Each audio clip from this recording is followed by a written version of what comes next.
What are you most looking forward to seeing here today? I am looking forward to seeing some incredible Modern Warfare 2 multiplayer gameplay. I'm looking forward to seeing something that's familiar, but new and challenging.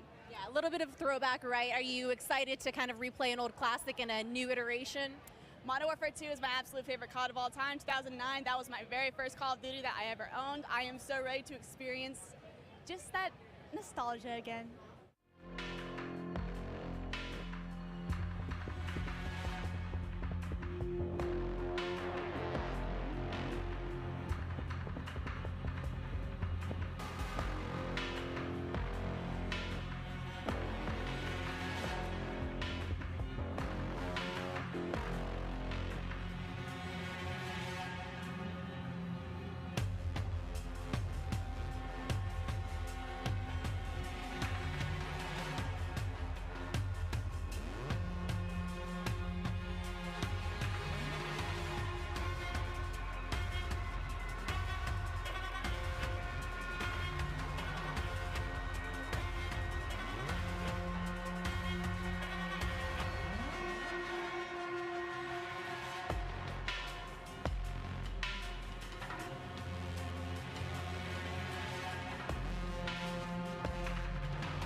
We've got Courage, huge creator, but we also have 3 incredible pro players, ex-pro player, but amazing creator as well coming out through here. Modern Warfare 2, this is huge for you guys and for the rest of your career, of course. So going into your new season, what do you want out of this big game? Because this is massive for you guys. I'm a simple guy when it comes to Call of Duty. I just want to see the best COD of all time being played. And I personally think that MW2 will be the best COD of all time. Oh, yeah, it will. You know what? I think it will be. It will be. You know what? It will be. So he was saying earlier he wants like nice and fast-paced. I'm looking for the opposite. I want a nice slow-paced game. I can sit a little further back, watch over my teammates. I'm 25 and I'm proud of it. And I think it's going to be the perfect mix of both. Some good maps, some good fun. I get to beat on him for another year, and I get to hopefully beat his team. Lost by 1 round recently at the big one. So hopefully a good year ahead. Yep. Cool. Anything you'd like to add? Yeah, I'm just looking for good maps. I mean, I want to see just a different variety of maps. I think it'd be really cool. And we could switch it up between fast and slow. I just want to see some creativity in the map. So that's what I'm looking for. Can we go play? Go on, off we Go on, get out of here. Bye. Thank you so much, gents.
What are you most excited to see here today?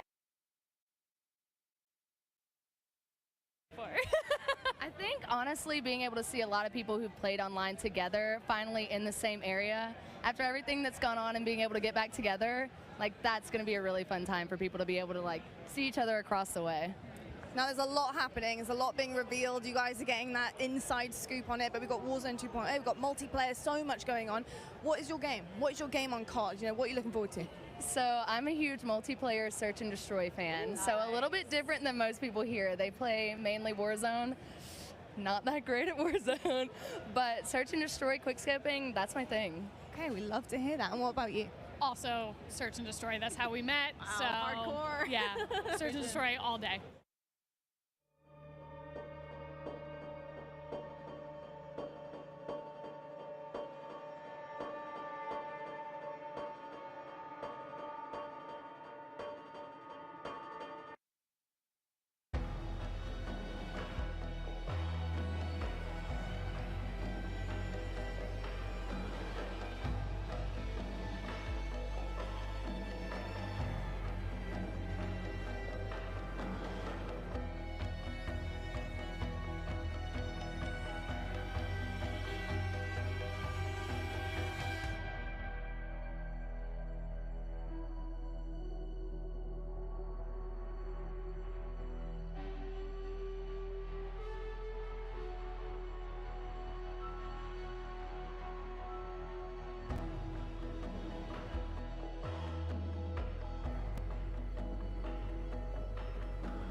So of course here for Modern Warfare 2, so many different things that you're going to be able to test out here today. What are you looking forward to the most? I'm most looking forward to find out more information about Warzone 2 and the future of the franchise.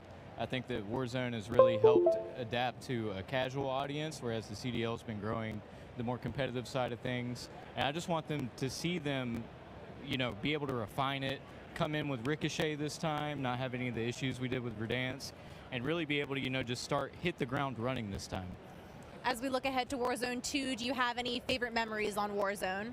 On Warzone 1, oh yeah, I have some great ones. The end of Verdansk was probably one of my favorite things. I did my first subathon. It was 7 days straight, and we covered the whole thing from the Easter eggs and all the things that told us what was going to happen to seeing the nuke actually explode. And I don't know if anybody keeps up with Modern Warzone, but I've been saying since Verdansk came out that it was going to be blown up by a nuke. So to see it happen was just euphoric for me. Nice. Well, I can't wait to see if your predictions come true for this next game as well. Thank you so much. Thank you.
Obviously, new iteration of the game. We're expecting so many different things coming out to play here. Yeah. What do you expect out of this new game? What are you looking forward to? I'm looking forward to the Call of Duty polished feel you expect, especially from Infinity Ward. I think that was my favorite part of Modern Warfare 2019, was just how smooth everything felt. I love the field upgrades. I'm wondering if they potentially added any more. And at the end of the day, they've already teased earlier today the brand new Gunsmith 2.0. I want to see what type of crazy weapons we can come up with. I cannot wait to just lay the smackdown on all the Call of Duty League pros that are here. They're all absolute noobs. I'm looking forward to today.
All right, Swag, so good to have you guys in the building. Of course, we have Modern Warfare 2 coming up. You're going to get a chance to get on the sticks and play it. How are you feeling about this brand new title?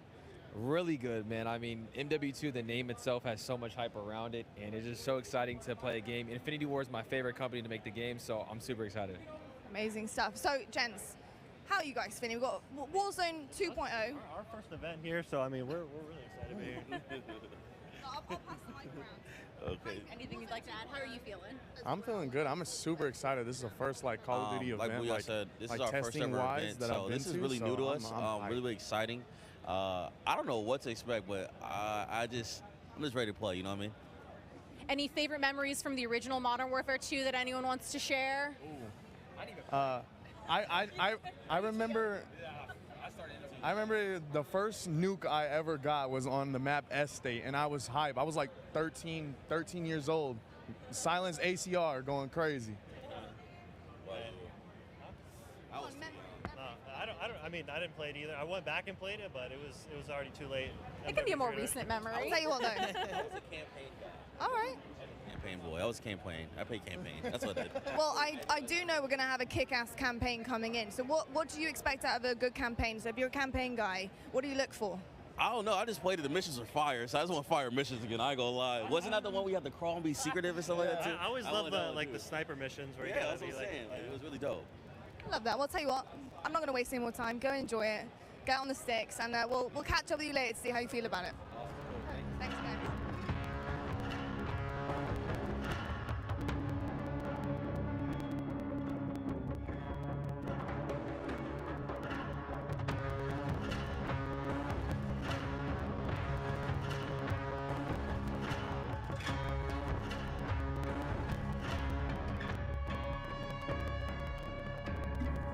All right, man, got 3 more minutes, man.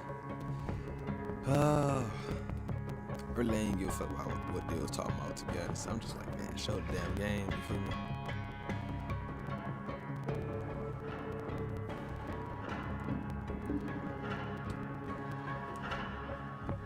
What is all this other shit?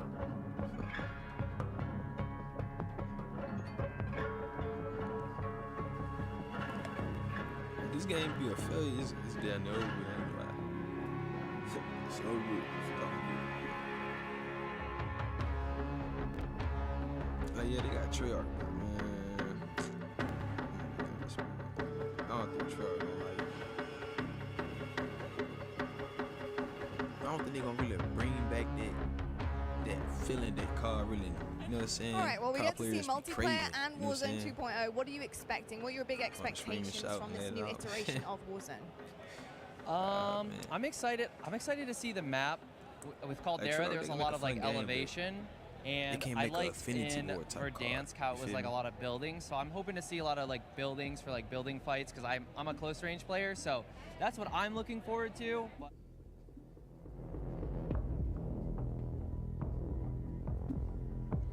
Two more minutes. I wonder how much of this they gonna actually show though. I'm gonna be honest, I don't want to see no campaign. I just want to see straight multiplayer, to be honest. Campaign, let this shit be a surprise for everybody. You know, like sometimes they might show like the best parts of the campaign.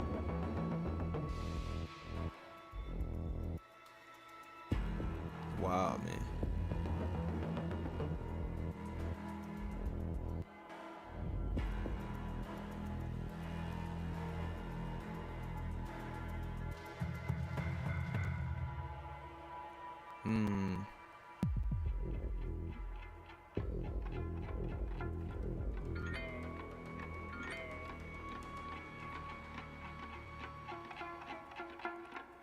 My mic on?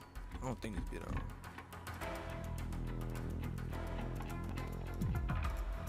It says on.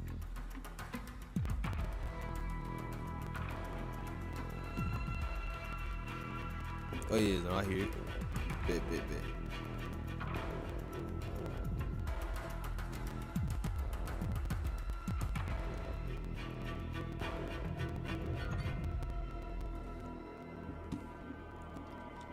1 more minute.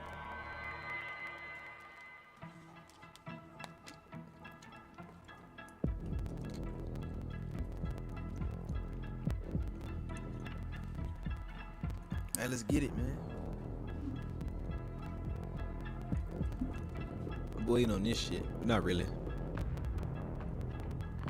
I know tomorrow I'm playing on PlayStation. Then after that PlayStation shit is over, they enable the PC and all that, I'm gonna cancel my pre-order for PlayStation. I'm gonna pre-order my shit on the PC, play on the PC. I can't see myself going back to the console. I can't lie, man.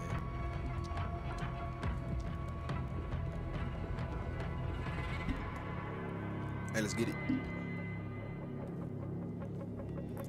10. 9, 8, 7, 6, 5, 4, 3, 2, 1. Let's go. We're a team. All of us. Let's go get them.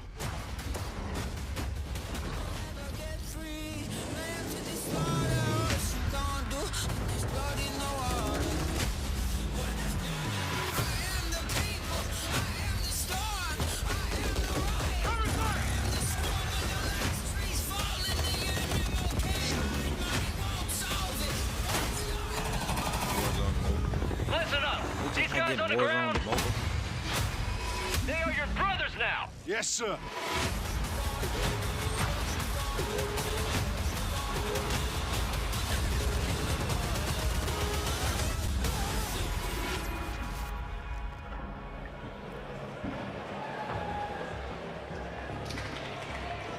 Hello, everyone, and welcome to Call of Duty Next. I am Johanna Ferris, the General Manager of Call of Duty, and I am thrilled to help kick off a truly significant moment, not only for the highly anticipated upcoming release of Modern Warfare 2, but a very significant moment for the future of the entire Call of Duty franchise. You see, over the last several years, we've experienced explosive and dynamic growth, and we've learned a ton along the way. And those learnings have fueled our ambition to deliver a wholly new, elevated player experience. One focused, of course, on delivering more fun and innovation, but also state-of-the-art tech advancements built to support a more connected Call of Duty community than ever before. So just know that what we shared today across Modern Warfare 2, our brand new Warzone 2.0 experience coming later this fall, and our designs to bring Warzone to mobile for players on the go are all certainly big news. But it's just the first chapter of a very bold, long-term vision that we carry to take Call of Duty to even higher heights in the years to come. Ultimately, though, we know that you, our players and fans around the world, will be the judge of all that. And it's why we are thrilled to be doing this on the eve of our Modern Warfare 2 beta, and to be here live in person with more than 200 of the biggest streamers and creators in all of gaming. They will finally get their hands on the true star of the show, the gameplay itself. So let's get right into it. It is my esteemed pleasure to introduce, alongside me, Patrick Kelly, co-studio head of Infinity Ward and the executive creative director of Call of Duty. Pat, welcome. Thank you, Johanna. It's so exciting to be here with all of you. It's been such a journey to get to this place. You know, on the franchise, I always get asked by people, or regularly get asked by people, what are the areas you focused on improving, or what are the areas you innovated on? Yeah, they got events and all that shit. It just like, we worked on improving and innovating on every area of the game. It always comes back to gameplay. Gameplay is king. But I could go on and on. Things like third person. Things like where we've innovated in the space of Battle Royale. We've got an all-new mode in DMZ that has large player counts along with massive player counts of AI.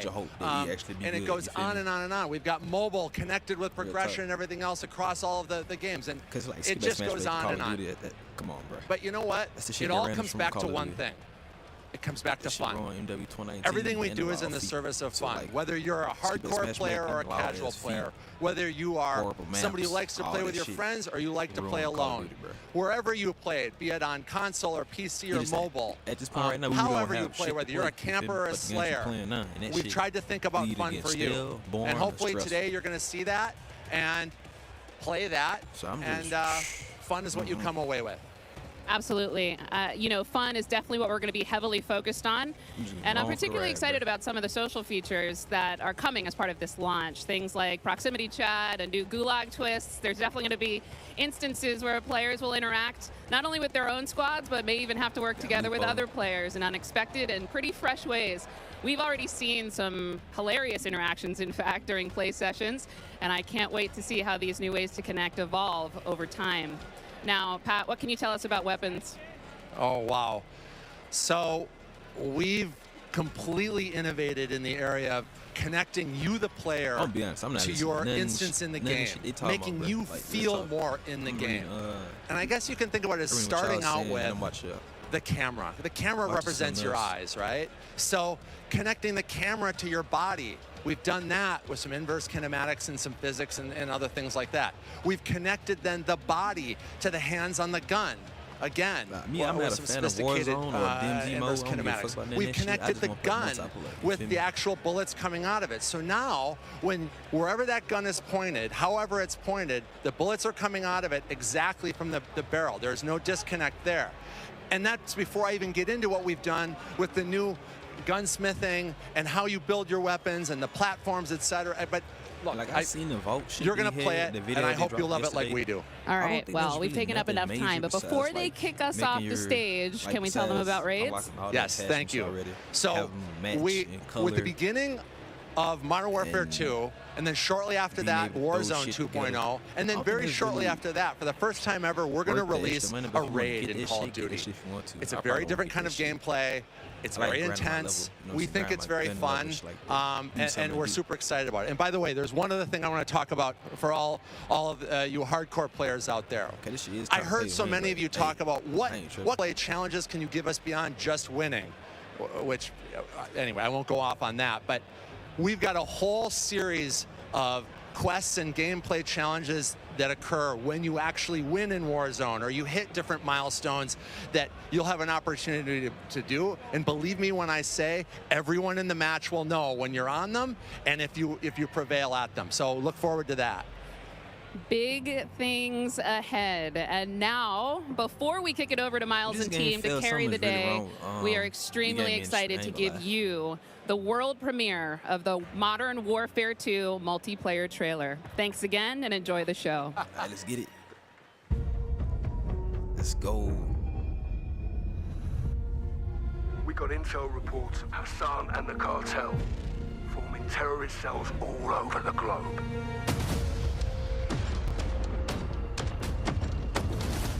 We've never seen activity on this scale before. They have an army, but we have each other. The world is a vampire.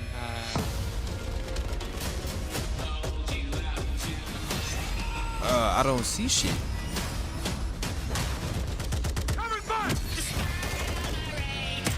I don't see shit. What's going on? They fucked up. Locate the prisoners and move them to extraction. Enemies above. Field charge. Oh, they just dropped the trailer too. Eyes on the hostage. You're gonna be okay. Hostage secure. That's multiplayer mode, huh? I don't think this campaign. Keep going. Gotcha. Yeah, this multiplayer.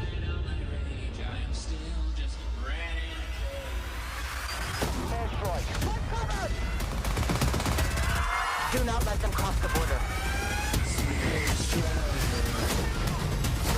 Take him out.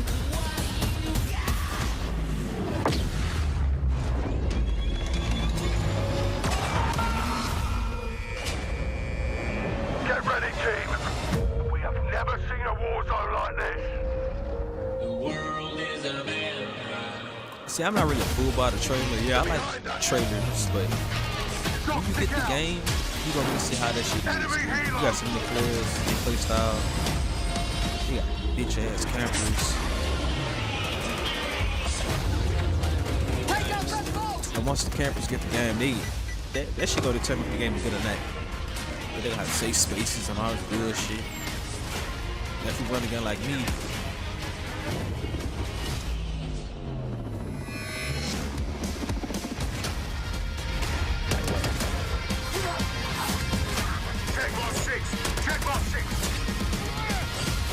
I'm on my way. it's a female ghost. Pre-order now and get early access to the open beta. Are they showing a trailer again? I'm not doing this shit. That's D motherfuckers. Forming terrorist cells all over the globe.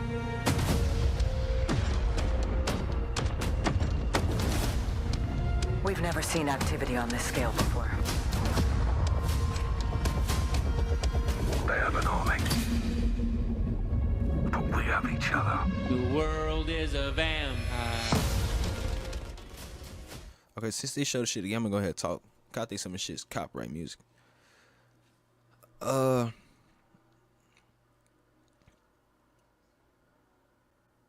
So far, I'm like what I'm seeing. It looked pretty dope. I'm turning the volume up a little bit. Locate the prisoners and move them to extraction. So I think they just show like some of these modes. I don't think they just show like team deathmatch. They just show like different modes. Drill charge. Eyes on the hostage.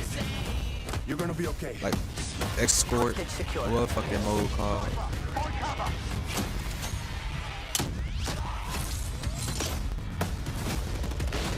Keep going. Gotcha.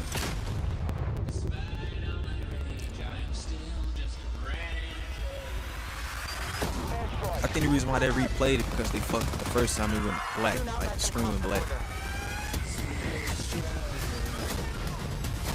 Take him out.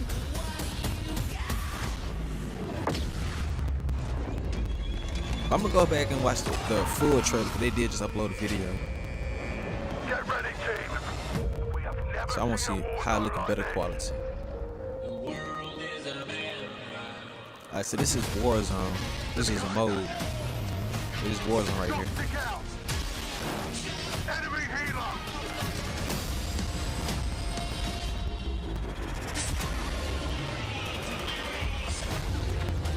Take out that boat.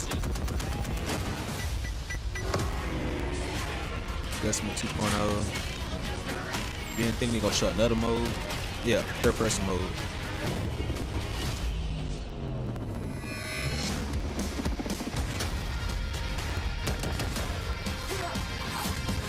Okay, so they showed some I'm on my way. see that's a female ghost. So they showed some Warzone she could shoot on the water And get early access to the open beta. That was campaign 1 or 2.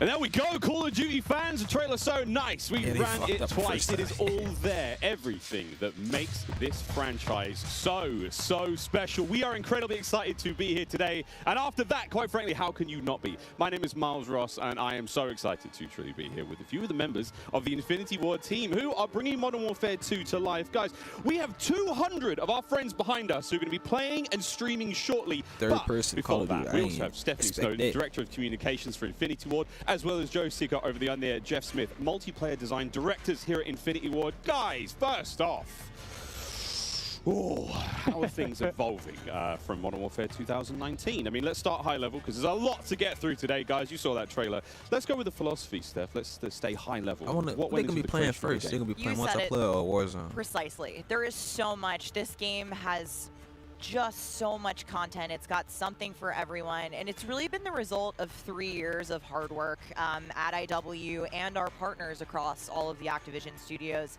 And so much of that work started with you guys at home, the community, the fans, our creators here, and that conversation and feedback from 2019 is really been a core piece of what Modern Warfare 2 is. And it's a dialogue that we hope to, continue, especially here today. Well, we've got so much in store with this MP experience. And people like Jeff and Joe here, who I am honored to work with and their experience on this franchise, we're in good hands. Indeed. Okay, so Jeff, well, I don't know where to start anymore. Let's set up what Modern Warfare 2 multiplayer is all about. And let's stay high level for now, because there's a lot of details, friends, juicy details. Sure. I mean, when you come into making a sequel, it can be kind of tricky. What do you keep from the previous game? What do you get rid of? And where can you add new things in and not mess up this kind of nicely balanced ecosystem that we had? And so we came up with a few methods, one of them being player behaviors. And I say behaviors and not play styles. I think a lot of people will say play styles, but that can kind of change during a match. But behaviors are more ingrained in how players play. And we just put them into 3 big groups. We call them rushers, which are just aggressive players. They just want to find the action and go. And then we have sentinels, and these are defensive players. They want to just kind of hold down a building, maybe keep a overwatch. And then we have stalkers, which are reactive, and they kind of hang back and try to read the field and read where spawns are. And really, we just kind of use these as filters to keep us honest with the content that we're making. So that we're making enough toys and equipment for players to be successful playing our game. Sounds like a lot of fun. Stephanie, what are some of the new features coming to multiplayer, some of the new stuff that you're most excited to talk about? Oh boy, there are a ton of new features to dive into with this game, but we really pushed forward even the most fundamental aspects of what makes a Call of Duty game with Modern Warfare 2, and it's been really amazing for me to come on board this past year and see these innovations coming to life, to hear Jeff I wish jump Battlefield into, had this type of, like, breaking down the 1v1. Like, and personally for me, water. Like, our water, how should I I've seen say? memes, we love water. It's really hard to make in games. Hype. But the Sound like aquatic big combat, events. some Everybody of the things we're coming able to to the do with event, vehicles in trying the to play. water, I think Everybody that talking level about it. of They dropped the immersion ball is really going to 24-2. speak to fans. It's a and it's damn been shame, something bro. that I've really enjoyed playing the last I feel like that's last the most couple hype they're gonna ever get for a Battlefield game. Combat. Steph loves to swim. Joe, can we go into some details about our water-based adventures in MW2? Yeah, I mean, last game we really wanted to add water, and we knew we didn't have time, right? So in Verdansk, we froze the rivers and we made the outskirts just to kill trigger. In this game, as soon as we started Modern Warfare 2, we leaned into water, both visually, beautiful caustics, there's waves with white caps, but we also, the gameplay side, there's unique ballistics underwater. I love Infinity Ward, but I hate them at the same time. They're my favorite dev group for Call of Duty, but it's also a nice cover or evasion mechanic. If you're getting shot at, you can dive into the water, and as you get deeper, it gets murkier. Like the farther you are from something, you can't see it. And so it's been super fun for us to dig into water and really flex on what water could be in Call of Duty. And you saw the boats and the mine that floats, and every piece of equipment has been filtered. Like, how does it work through water? Like, we had to look at everything in the game and say, how does it work in water? What's the best version? Our vehicles will just slowly submerge. They really would, instead of blinking out. Yeah, everything. A lot of details. The behaviors are awesome.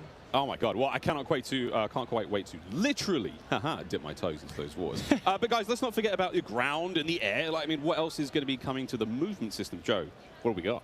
Well, you know, last game we did mount, and we had slide, and even though we're a military shooter, fluid movement is super important to us. I couldn't play this shit. So this game, you saw in the trailer, you can see here on the video, we have a new ledge hang mechanic, and that's essentially a high mantle. But instead of doing a high mantle and throwing yourself up over into combat, you can now peek. If you have a pistol, you can pull that pistol out and use that.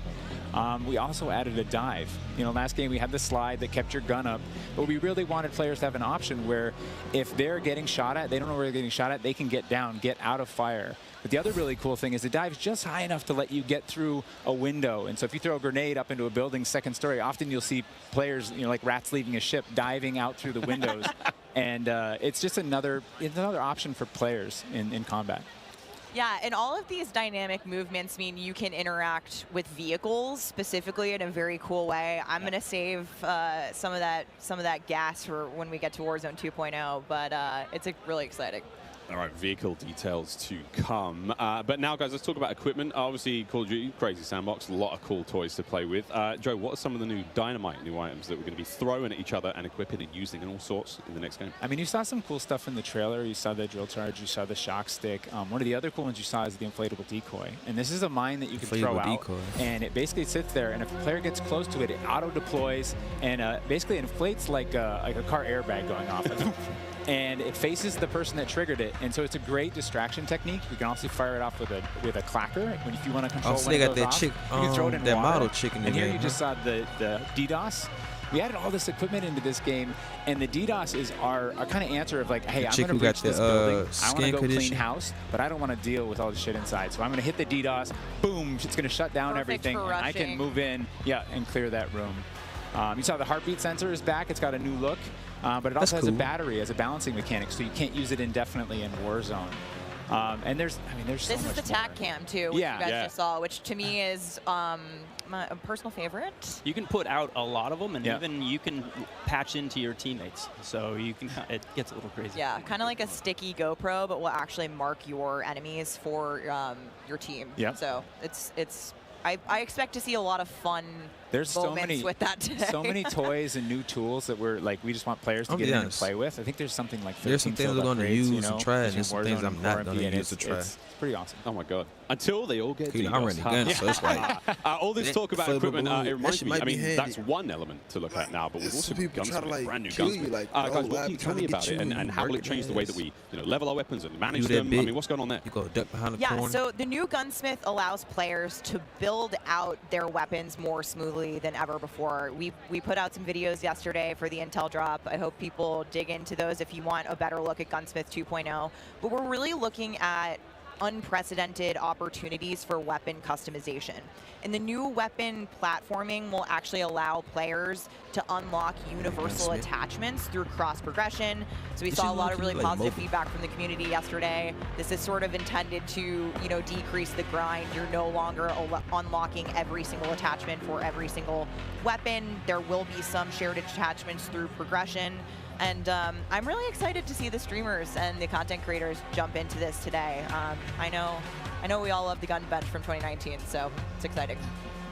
This does sound amazing. So we've been hearing a little bit about weapon platforms and shared attachments. This is very, very cool stuff. Can you dive into those details, though, Joe? I mean, what can we expect? Yeah, I can add a little bit of what Stephanie said.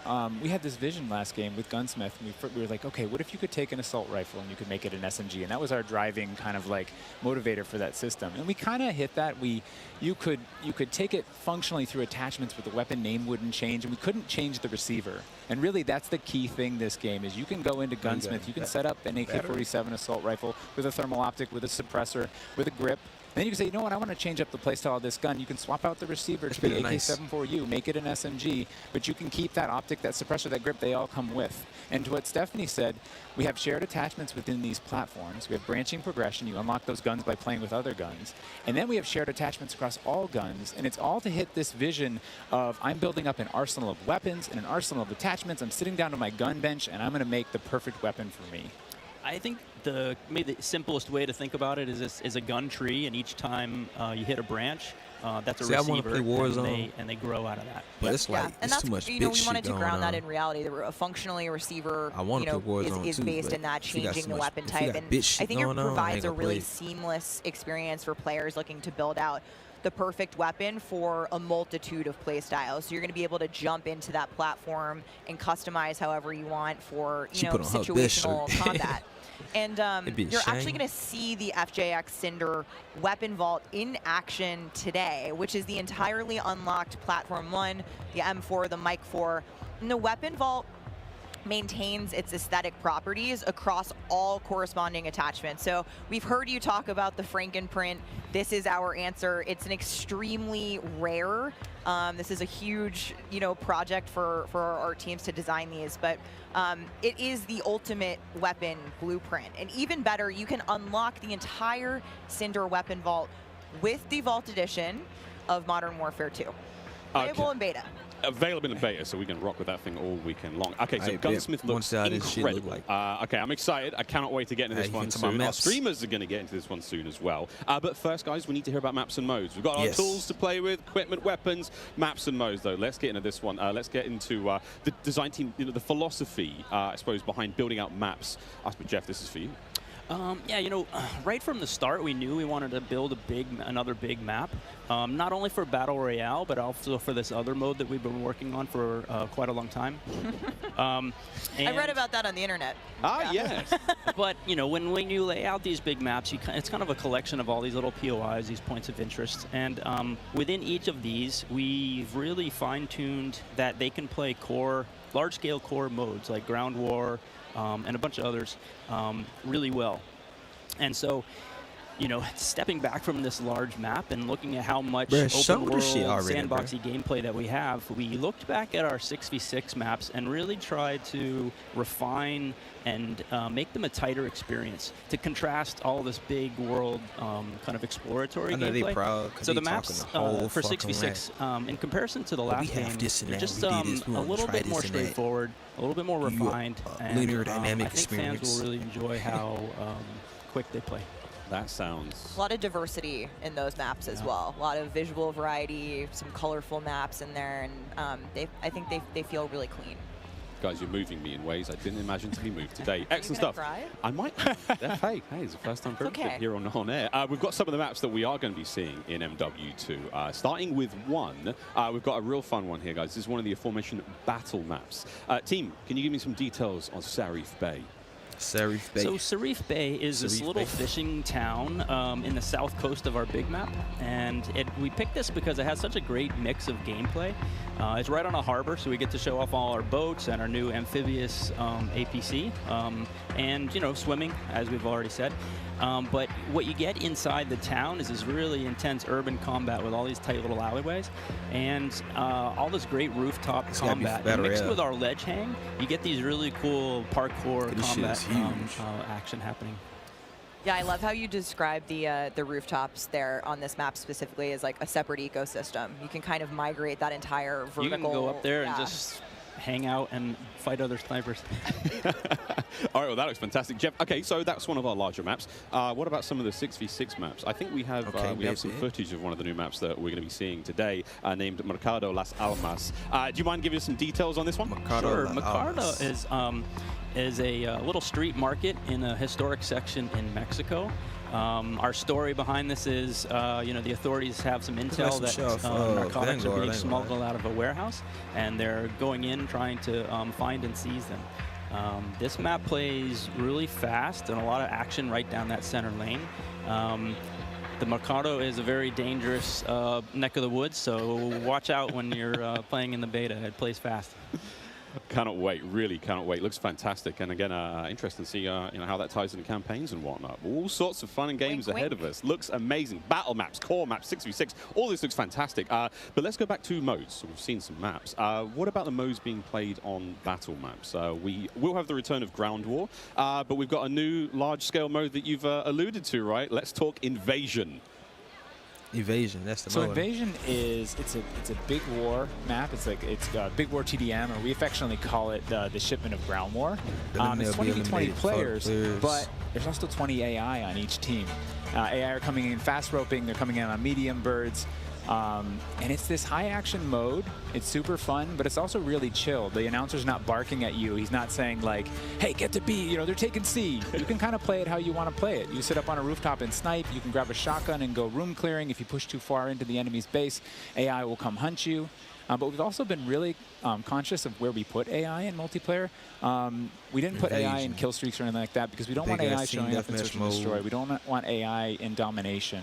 This mode, though, however, was built for AI, and it's a super fun mode. Can't wait for people to try it. Kind of a funny aside, we took the name Ground War from a playlist in MW2, and that was just large-scale TDM and DOM. And we kind of did the DOM in the last game, and now we're able to add kind of the sandbox TDM, and so we're kind of completing the cycle of that old playlist. Yeah. Well, this large-scale stuff looks amazing. This looks so awesome. And okay, so what about the new 6v6 modes? Let's keep dialing it in closer and closer. Steph, what have we got?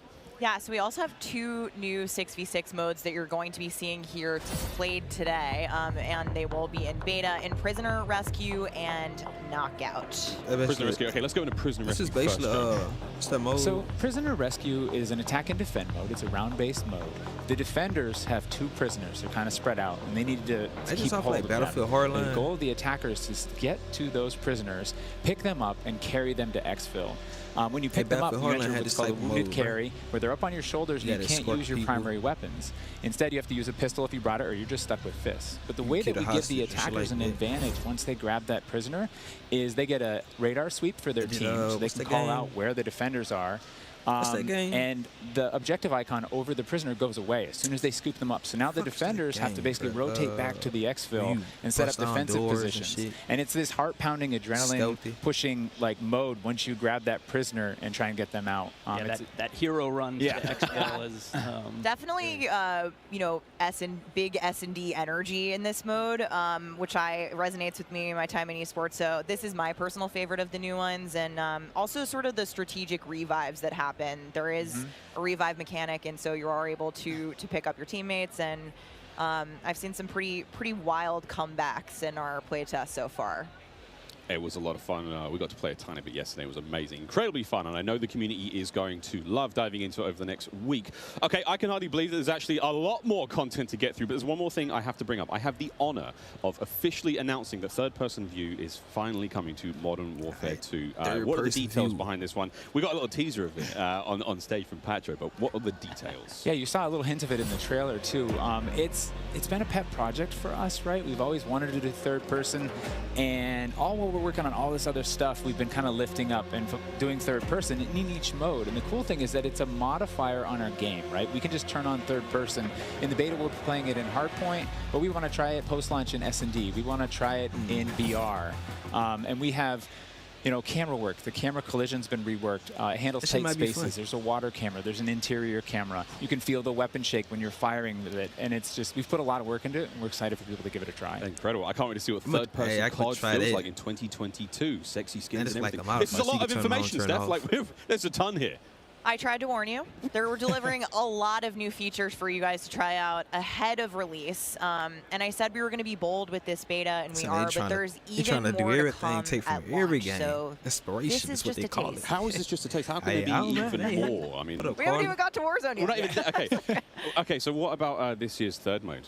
So I'm happy to say that Special Ops will return as our third mode, and will be focused on two-player missions, asymmetrical in game design. So think one player on air support, one player on the ground, and I think the OG fans will be really excited because we've looked at, you know, some of the iconic Modern Warfare missions like Overwatch, and really tried to implement some of those themes into the design. So we'll be talking more about Special Ops in the months to come. Steph, you're saying I should be looking now for a Special Ops partner? Sitting right next to you. Yes, I think Special Ops is going to fail. That shit well, was I'm all trash set then, at Stephanie. I do believe we have 2019. one more surprise for PlayStation players out there. What's that? Indeed we do. Let's roll the clip.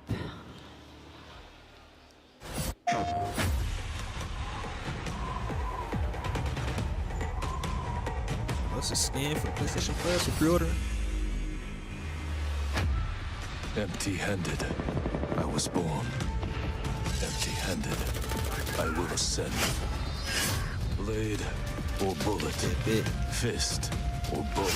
The quality on this shit is ass though, bro. Spear, this shit like 720p. arrow. These are merely tools. I am the one to fear. Oh, that gun, that mug, nice. Oh shit.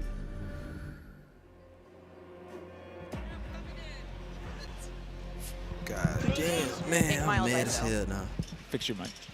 PlayStation players will receive an exclusive operator, Oni. Oni is a warrior and gun for hire, descended from centuries-old samurai clan and torn between country and family. This is such an awesome-looking operator, guys. Oni is going to be playable on day one for all who pre-ordered through the PlayStation Store. Plus, he comes with a high-level weapon blueprint, playable in multiplayer and Warzone 2.0. Steph, badass. Oni is awesome. I myself am a PlayStation player, PS4. and so I will be locking, becoming Oni main day one for this game. It's been really awesome to see our narrative team building out his lore, really bringing this operator to life with the creation of his backstory, his motives, and I think the art team absolutely crushed it with this skin. He is so cool looking. All right, Stephanie, we keep talking about all the things that we have to look forward to, but we are missing quite a big one. We're missing the start of the beta. So for anyone who wants to get an early first-hand look at Modern Warfare 2, and trust me, you definitely want to, it is immediately available around the corner. For PlayStation players who pre-order any version, early access to the open beta starts tomorrow. So make sure you are preloading right now. Now, also check out your screens, since here's exactly when you can play the beta on your platform of choice. But don't forget, friends, it's also definitely worth noting that if you pre-order the Vault Edition of Modern Warfare 2, you get to use the red Team 141 Operator Pack and the FJX Cinder Weapon Vault in the beta, in addition to being able to earn in-game rewards for playing all sorts of cool swag. And don't forget, if you digitally pre-order Modern Warfare 2, you also get up to a week early of campaign access. So wait, campaign a week early. All right, folks. I hope you enjoyed that first look at Modern Warfare 2's multiplayer. Don't forget, you're going to get to see it live and in action in a few short minutes with our crazy set of streamers here, 200 plus here, and ready to rock and roll. But first, we'll be right back to show off the world premiere of Warzone 2.0. Don't go anywhere. I feel like I'm the only person Call watching of this shit Duty who don't Next, care about Warzone. brought to you by Mountain Dew, official drink of Modern Warfare 2. I came Little from Caesars, multiplayer. a proud partner of Call of Duty Next and Modern Warfare 2. HyperX, official peripheral partner of Call of Duty. Play like a pro on the big screen with 144Hz VRR and AMD FreeSync, now on TCL 6 Series TVs. Man, that's Prime nice. Gaming. I got 204 Visit hertz. gaming.amazon.com today and start claiming your free content. We have 200 creators here on site marching down the green carpet with one mission in mind: to be the first players to play Call of Duty Modern Warfare 2. And there is so much in this game. There is almost too much. This is like one of those days where You know what's I fucked enter up? and my They ain't got hopes are Dr. so Disrespect high. though. And what are you looking forward to Really, most when it comes what they to need? Warzone They cancel 2? his I'm looking affiliation or forward to something using like that that. inflatable soldier decoy to mess a lot of players. Kill streaks, I think. I'm honestly here just to fucked learn as up. much as I can to fuck prep with for Dr. Old Man of Disrespect, Optic man. because those guys are very old now. So maybe some OG maps coming back. A map that everyone can play. Honestly, give me a broken Well, you shotgun. get like any type of like. What's your favorite game You know what I'm mode saying? and Mountain Dew flavor combo? Search and destroy Code Red. Capture the flag, Code Red. If I'm going hard with the boys on a long night at S&D and I'm That trying to get dub. some nasty in-game comms, I'm drinking Baja Blast all night. Yeah, that's Doug with that Terminal or mustache. high rise? Easy terminal. Ooh, Terminal. Most people have terminal nostalgia. Terminal. Terminal, 100%. I just replayed that recently and I realized that spawn trapping is horrendous. Easy. Strike. High rise. High rise. Terminal. What's your favorite flavor of Mountain Dew? I've grown up on Code Red, so it's still Code Red for me. Honestly, I like the basic one, just Mountain Dew itself. Dang, I was gonna pick Code Red too. Can I get a second one? All right. Baja Blast. Starting October If I had 17th, a drink, unlock dual Mountain Dew double would be XP, Baja COD Blast. That points, shit and is also an fire as hell. exclusive Mountain Dew skin in Call of Duty Modern Warfare 2 when you buy specifically marked Mountain Dew. You thinking you getting me? Is you kidding me? Ripping everything that I'm seeing enough to show you. Boy, Doug came a long way.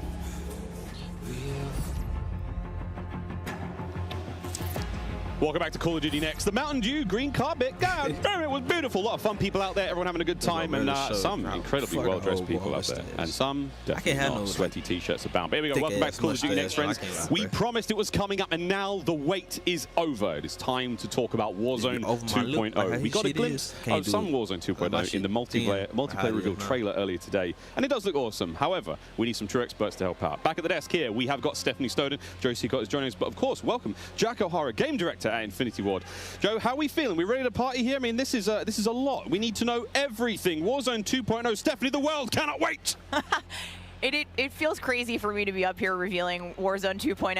I ended up at IW as a fan of the game, and so this moment is absolutely bananas for me. But Warzone 2.0 is everything that we loved about the original Warzone, right? Where it's based on the same experience that we all had, that fun, all of those moments, and it's a return to shared tech across the universe for Modern Warfare 2, and that's going to create a really streamlined player experience. And I think the key innovations that we discussed for multiplayer, those all exist across Warzone 2.0 as well. So we're bringing it back. It's all connected. It's the same world, and I think the players are going to love it. Oh my good God. Real excited about this one. Again, there's a lot in this one, Jack. Where do we go from here? So MW2 and Warzone 2 have been developed side by side since the beginning, right? Since we started down this road, and they're part of the same universe. Like Stephanie said, they share the same mechanics, the same weaponry, and even more than that.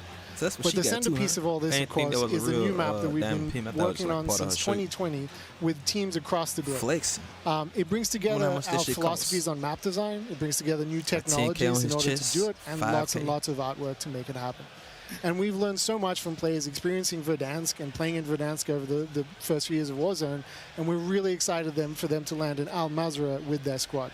There's a wide variety of points of interest for players to explore in this map, and we're really looking forward to seeing everybody in there. Here we go, a brand new map to explore and traverse. I cannot wait. Stephanie, let's take a look. That's right, Miles. Welcome to Al Mazrah. This is our new map for Warzone 2.0. It is a really interesting mix of geography. It is expansive desert settings with a mix of industrial areas, towns, a city, and of course water. It looks way better on this screen than it did on Twitter.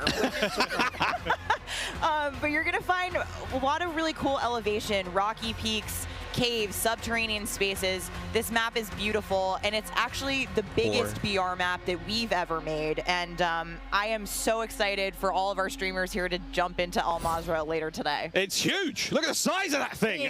Okay, so that was a big picture, and it's a great way to see it from a sort of top-down layout. But let's take a better look at some of these points of interest.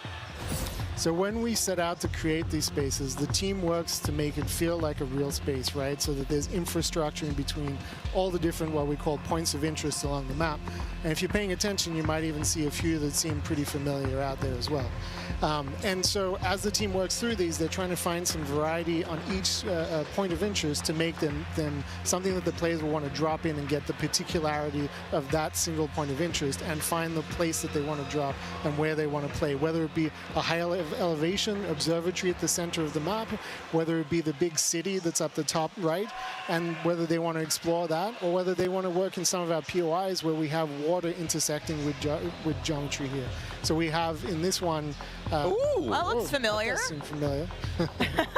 Okay. And there's a river system that goes through all of this. So you'll be able to catch in a boat and drive between the different POIs. And here's one of our favorites, Sawa Village, which is... That's my favorite. Colloquially called Sunken Town. I mean, I love to swim, so you find me there. Absolutely. I'm curious what you guys think, Jack and Joe, on what the hot drop will be today, right? We've been talking about this the last couple of days. This is our first time seeing other people who are not us play Warzone 2.0, and so I'm just very curious where you think everyone's going to immediately drop today. I think some people are going to drop to Observatory just to go back to home, you know? Go have some fun. They're coming home. It's always nice. You're moving through the map and you kind of hit a spot and you're like, wait, peace out, man. I've been here. This is. You have all these flashbacks. Yeah, there's a lot of nuggets in there for some old Modern Warfare fans. Yeah, I'll say Corey. I think that's going to pop off. I think people will land around the edge so they stay in as long as possible in this match. But smart. We have some news for our edge of the map players coming up. Ooh, all right, guys. Well, the map looks absolutely gorgeous, and I can't wait to watch our streamers here drop in early in an alpha build later on today. Okay, so moving on to the gameplay. We've got this beautiful space to play in. How do all of these multiplayer elements we've talked about a little bit earlier, how do they fit into Warzone 2.0? I mean, the super simple answer is all the stuff we talked about in multiplayer, the stuff you saw in the multiplayer trailer, that's all in Warzone, right? It's all integrated. So that tactical camera works in Warzone, that decoy mine works in Warzone. Like, it's all of it's been built from the ground up for both. The slide, the dive, the water, like... More swimming. Yeah. Oh. This is a great taste of some of the water combat. I can't wait to go full Captain Miller, you know, Apocalypse Now coming out of the water, knifing people. I mean, this just looks... Yeah, the rendering team made some work, so you come out, you're looking all wet. Yeah. You see the caustics on the bottom. Yep. I'm not even sure what caustics are. I have no idea, but it sounds great and it looks incredible. You can see the armored patrol boat coming by there with its 2 turrets. There's some cool stuff. So I'm glad you brought up vehicles. Steph, you touched on vehicles a little bit earlier. What can we talk about? You know, we've seen boats, we've seen tanks, we've seen all sorts, Jack. What have we got? So we've implemented a new physics and handling model for the vehicles. So some vehicles are heavier, some will slide more, have more traction or less traction. And as you're driving them around and you're encountering them and other squads are playing with them, you can choose to shoot off the tires to kind of impact their handling.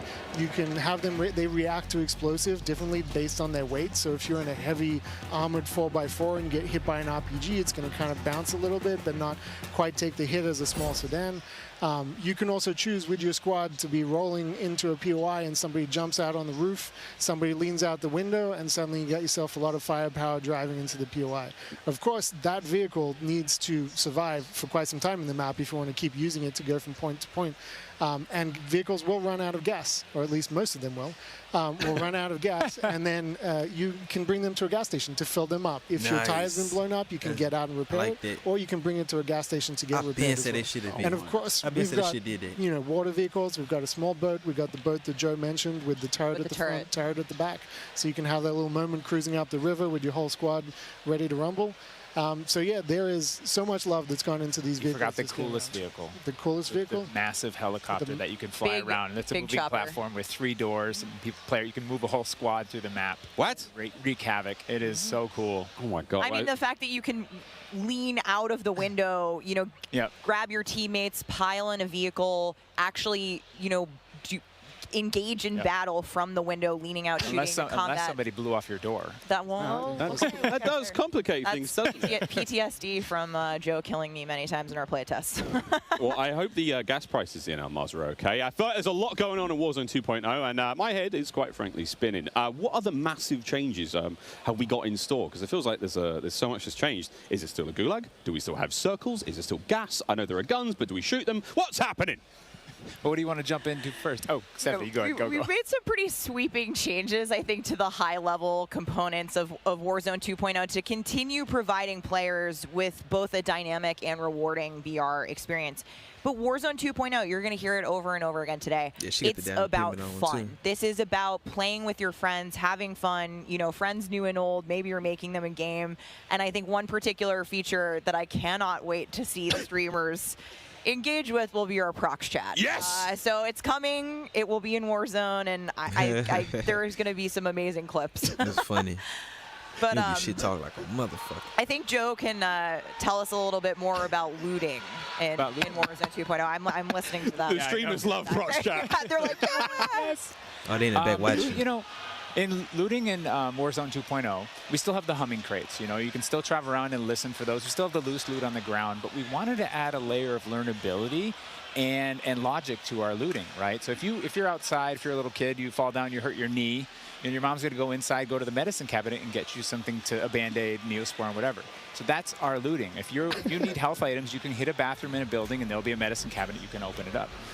If you want to get loadout items, there are these hidden caches throughout in between the POIs that are in ground, and you can memorize where they are because they're always there. I might try you can this kind of shit, start man. to develop these paths through the map of how you loot. And there's this logic applied to looting. You know, you can find toolboxes that'll have grenades and things in them. And you find these other crates that are kind of like, it's as if the military that occupied this space came through and dropped off military items. Those crates are always there. So you can always have this reliable layer to looting. Incredible. This sounds really exciting. We go on a road trip through Al-Mazrah and quite literally like have a route we plan, hit the gas station, pick up gas snacks. up, pick up snacks, pick up ammo and all sorts. Okay, cool. So what about circle mechanics? I mean, this is obviously a huge component of BR's, Joe. Yeah, I mean, the circle's been a staple of BRs. It's been really hard to move away from it. So we kind of talked about what could we do to mix things up with the circle. So we've got this new mechanic where the circle can actually split, almost like a cell splits into 2, 3, or even 4 circles.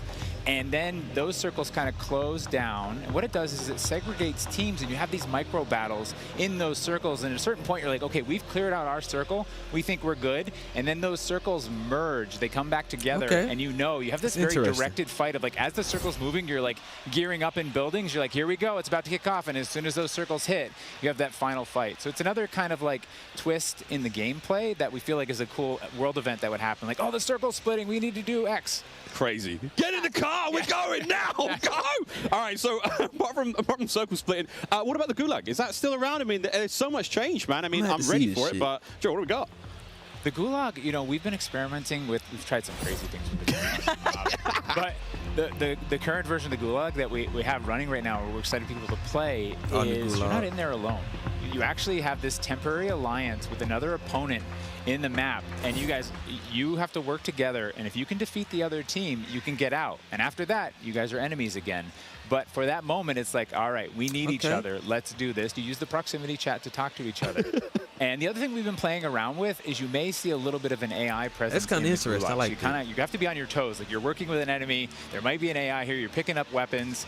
And we're excited for people to try it. And we're going to get feedback today, too. And like Joe said, we've been through some pretty wild iterations of the gulag, which I will not reveal here. But there's a lot in store. There certainly is a lot in store. Jack, I have heard of a new concept coming to Warzone 2.0 called Strongholds. That will include AI that may impact how players get their weapons, etc. Can you clue me into what that's all about and if it's even true? Absolutely. So strongholds are reinforced buildings that the AI is occupying inside Al-Mazrah in BR. And the players can choose whether or not they want to engage with them and assault them to get cool rewards, including free loadout items, which is one of the new ways that we're adding for players to get their hands on their best weaponry. We've worked really hard to bringing AI at scale into Warzone 2, and you're going to encounter them in multiple modes in different ways. In BR specifically, they're in these strongholds, and if you get to a stronghold, you can find the location of a black site, which is going to have even cooler stuff in it, and you can fight your way from one to the next. But in other modes, you're going to find the AI occupying large portions of the map and just kind of protecting different POIs in different ways. Okay, so we've all heard the rumors that Warzone 2.0 is going to have some very, very interesting new modes. Would you care to confirm or deny Stephanie Snow? It's finally time. I have read about some new modes on the internet recently, but one of the most exciting things about Warzone 2.0 is confirmation that an all-new sandbox experience is coming at launch. I am happy to announce DMZ, Call of Duty's extraction mode, will arrive with Warzone 2.0 at launch later this year. I played DMZ for the very first time on my first day at IW, and to this day, playing it non-stop, the possibilities of this game mode blow my mind. So DMZ. I can also confirm that DMZ is real. But we're not going to go into depth on it today because we do have to keep some stuff in reserve. What I can tell you, though, is we've created a rich sandbox where you can define your own win condition. You infiltrate Al Mazrah, you accomplish your goals, and then you decide to extract when the time is right. It is played across the whole map, and the AI is occupying large sections of the map, and they are lethal opponents, and they do command your respect. You have to watch out for them. You have to work with your team. They patrol areas, they occupy strongholds, and they'll reinforce based on players' actions. And then on top of all this, you can choose which mission you want to accomplish, or you can chase after a variety of activities in the world. You get rewards for and you can play this differently depending on your playstyle. You can go loud, like I always do. You can go quiet, or you can hunt other players or avoid them entirely. Or you could just decide, hey, I'm going to explore the secrets of Al Mazrah and see what's there. Loot up, exfil. It's totally up to player choice there, and I'm really excited about the full scale of what we're delivering for this chapter. And we want players to have an amazing experience in Warzone 2.0. We've been listening to the conversations in the community, specifically around small maps, ricochet, anti-cheat, ranked play, and beyond. And trust me, although we're touching on some of the core updates to the overall Warzone 2.0 experience today, and mostly focusing on BR, there will be more news to share over the coming months. This is only the beginning for Warzone 2.0.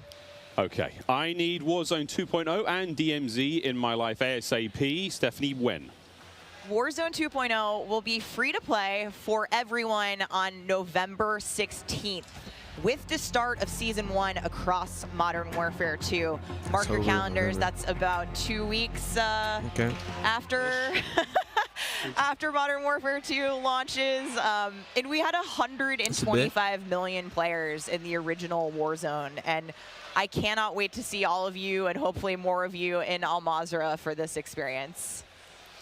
And you will have a chance to see a Warzone 2 Battle Royale Alpha playtest happening right here behind us very, very soon. Yeah, the streamers are hot to trot. They're raring to go. We will see all of you in Al Mazrah on November 16th. But don't go anywhere just yet. Stick around, because when we come back, you'll see just what Warzone looks like when it's built up from the ground for mobile. You're not going to want to miss this, I promise. Then, after that, we have live gameplay coming at us with all of our friends set up across each and every Modern Warfare 2 multiplayer. We've got Warzone 2.0, Battle Royale. We've got Warzone Mobile. It's all happening here, ladies and gentlemen. Don't go too far. Call of Duty Next, brought to you by the GMC Hummer EV pickup, the world's first all-electric super truck. Intel, built for the next generation of gaming. I gotta give me Squad up sooner with Xfinity rewards. Get early access to Modern Warfare 2's open beta. Jack Links, squad up with Sasquatch. Jack Links is good with it. Eureka Ergonomic, leading designer in gaming furniture and proud partner of Modern Warfare 2. Until they get back. Okay, what is this? It's a commercial for something else. Yeah, Warzone Mobile. Look like, oh no, that's the character. It is Warzone 2.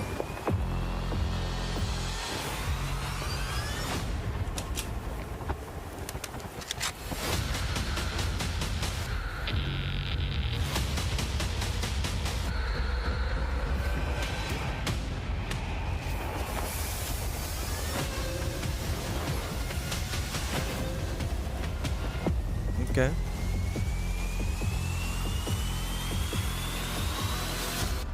More players.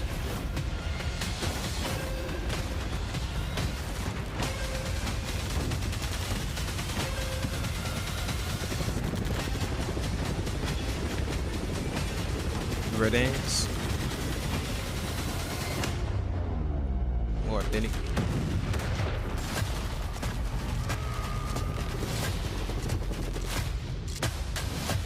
Think about show the gameplay. Oh shit.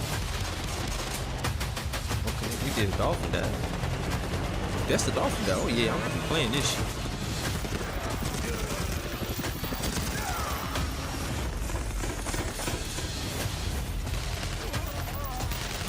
I would love to see a Call of Duty movie or a show. When I say show, I'm not talking about real actors. I'm talking about like these type of animations, an animated type shit. Mobile. Yeah, I knew it was mobile.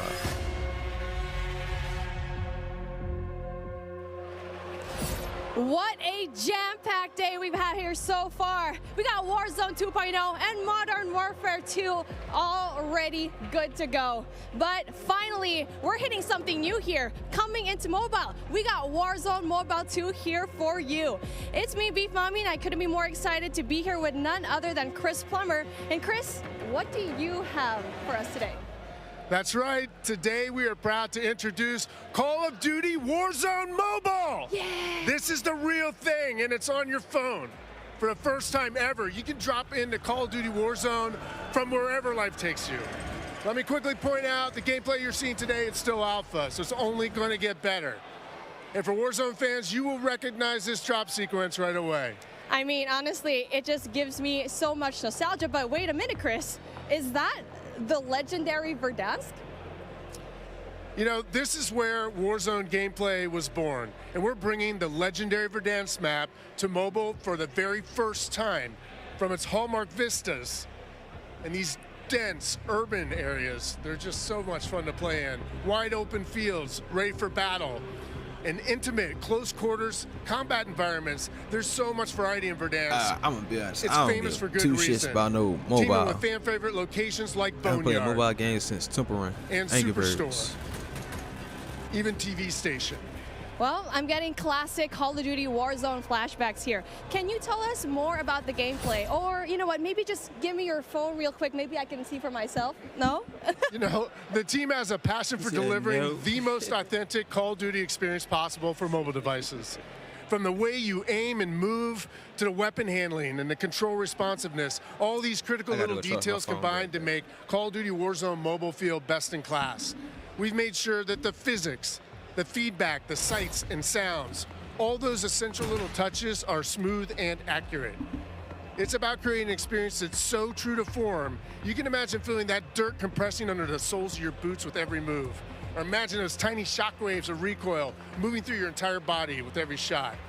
In Warzone Mobile, these are the kind of details that we care about that make the combat feel airtight and authentic. That makes me really emotional, Chris. And you know, it sounds like everyone's paying attention to detail, and it's finally paying off. Now, when I think of Call of Duty Warzone, I think about strategy. Absolutely. There's a lot more going on than pure gunplay. For example, when you're out there exploring a map and evading the gas circle collapse, you can try to sneak up on another player and pull off a finishing move. It's like ultimate bragging rights. And if you're feeling more strategic, you and your squad, they can complete contracts, use that cash at buy stations. There's a ton of variety there, including lots of different abilities like bringing back a fallen squad mate.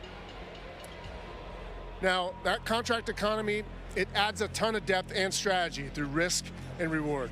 I really like that you brought that up, because if you're talking about risk and reward, I think about the kill streaks. I think about the gulag. Are they going to be there too? Yes. Everything you come to expect from Warzone, it's going to be there, especially kill streaks. This means you can deploy your big stick of choice like, you know, a precision airstrike. You might be able to wipe out an entire squad with it. So not so fortunate for them, but they're not necessarily down for the count either, because we have the gulag. So here players can fight for a second chance. So when you go down, you get to fight one-on-one with another down player, and you can earn your way back into battle. This is how Warzone Mobile plays out on a truly massive scale, unlike anything we've ever played on mobile before. For this reason, we're pushing way past the envelope on high player counts to make sure each match is jam-packed with our signature style of combat. So we are supporting up to 120 live players in the single match. Wait, hold on. Did you just say 120 players? Or do you mean bots? Because it seems like in Battle Royale games on mobile, they're usually loaded up with boring bots. Well, we believe it's critically important and a lot more fun to play with real, live, human opponents. And that's our focus. So for anyone who's tired of playing with nothing but bots, we hear you. We're talking up to 120 real players ready to hunt you down with real human skill and real human emotions. That is Call of Duty Warzone Mobile. And we hear you in the crowd. Everyone's excited, and absolutely it is huge. And I don't think there's a game on mobile that can top that, in terms of real player count, of course. But how are you able to even pull that off? We can support real player counts at dramatically higher scale than we've ever seen in other Battle Royale games on mobile because Warzone Mobile is running on advanced, unified Call of Duty technology. This is the same shared tech behind the console and PC versions of Warzone 2.0. It gives us a ton of advantages, like these incredibly high player counts, authentic Call of Duty combat and gameplay systems, and it opens the door to a much more connected experience across all platforms. So when you say more connected, does that mean that Warzone Mobile will share content and features that will be in the console and PC version of Warzone 2.0? Exactly. Delivering a deeply connected experience, it's been a strategic pillar from the beginning of development. Now, we know that your time is precious, and your investment in playing is now recognized across Modern Warfare 2, Warzone 2.0, and Warzone Mobile. So wherever you're playing Call of Duty, it is time well spent, including on mobile. Even your friends list and chat are shared across platforms, so you can stay in touch with your friends, whether they're playing on console or PC or mobile, wherever they choose to play. I mean, that is so exciting. I totally get that. Now, one of the coolest benefits of having this kind of connectivity is that Call of Duty Warzone Mobile is loaded up with the same authentic Call of Duty weapons and operators you'll recognize from Modern Warfare 2 and Warzone 2.0. And whatever you get from the Battle Pass, you will see it on console or PC. It'll also be there on your mobile device too. And the other way around works as well. I really love to hear that. And as a matter of fact, I saw some of the same weapons and operators being shown earlier today in Call of Duty Warzone 2.0. Are you aiming to make it exactly the same on all platforms? You know, that's a great question. See, the team's incredibly excited about how deeply connected and authentic experiences in Call of Duty Warzone Mobile. And we'll continue to adapt the best content and features and innovations created across the franchise. But at the same time, we recognize that mobile is a very unique platform. Mobile has its own flavor, advantages, and player expectations. Sounds like the game will be tied into the Call of Duty franchise pretty nicely. And will there be mobile-specific events or content that is unique to Warzone Mobile? Yes. Above all else, the team is committed to ensuring Warzone Mobile is a world-class, mobile-first experience right down to its core. Controls are a huge part of it. It just needs to feel natural on the device, intuitive, and native to the platform. A lot of it comes down to tuning, and this is why we're supporting synchronous crossplay between iOS and Android platforms exclusively on mobile, and we're avoiding the imbalance that comes with crossplaying between mobile devices and consoles or mobile to PC. This allows our teams to deliver the best possible mobile gameplay experience with a unified feel. And by doing this, we don't need to compromise the tuning for any platform. This ensures a level playing field and more fun for everyone. PC, mobile, and console. Now, keeping those controls balanced for all player types, it's super important. So whether you're the hardest of hardcore mobile pros, or maybe you're a console first player that's sneaking in an extra match during your lunch break, I didn't even think that even brand new players to the franchise, you need a little help getting into the flow of the game. We are committed to providing the most robust control options anywhere for a pick-up and play experience that's accessible to all of our players. I love that accessibility, and that means all my friends can get in on the action for a change, but how do they sign up? Well, it's time to get your mobile devices ready, because I'm super excited to announce that starting right now, you can pre-register for your free download in the Google Play Store. Signing up means that you can be among the first to play when the game launches next year. We look forward to seeing everyone in Call of Duty Warzone Mobile. With that being said, hey, we got Ferg on the horn, and I think he's literally the first one to pre-reg. Ferg? Hey guys, Ferg here, and I am thrilled to be one of the first to pre-register for Call of Duty Warzone Mobile. And now you can too. Scan the QR code at the bottom of the screen to be among the first to draw. Tell your friends, because the more pre-registrations we drive, the more rewards we can earn, like special weapons, vinyls, and emblems. Plus, if we reach the top milestone of 25 million pre-registers, we're going to unlock a super cool secret reward you're not going to want to miss. What are you waiting for? Sign up using the QR code below. Okay. That is what's up. Well, murder show, Steve. That was signed up. We are back. It's Miles here, joined by Maven, Alicat, and Nameless Studio. What? Oh, guys, the adults have left us alone on the desk, and now it's our time to have some fun. I don't know about you guys, but okay, it's been a pretty litty day so far. Yeah. Where do we even start? I mean, dude, mobile, bro. It's a new era of Call of Duty. Listen, Miles, I've been addicted to Call of Duty for over a decade. You're telling me I can be in the airport playing Warzone now, back in Verdansk? That's lit. Also, Al Mazrah looks absolutely incredible. Oh, it's insane. There's no shortage of crazy stuff coming my way. Ali, Yeah. I mean, lay it on me. Multiplayer for Warzone, for Modern Warfare 2, insane. It's incredible. We actually got to load up with some of the players yesterday in a little bit of a pre-test, and loading into Gunsmith 2.0 was actually so aesthetically pleasing, and I think everybody at home, once they also get their hands on it, they're going to love it just as much as we do here. Truly. Maven, my good friend, you've played more Warzone than most people on the Northern Hemisphere. Yeah, How's it feeling? 8 hours a day for years, it feels like. It just seems fresh, man. The map, like everything about it, triple circles, the water, the boats. I mean, I was like kind of the proximity mine king for a while there, placing them under vehicles, trying to blow them up and set booby traps. And now you're telling me I could do them in not only land, but also the sea. Oh my God. I'm with it. It's going to be something, man. We really have seen a lot so far today. We've seen, Warzone Mobile, of course, multiplayer there, and a bit of Warzone 2.0. Cannot wait. But, guys, it's time to get into business. Let's now get into the command center.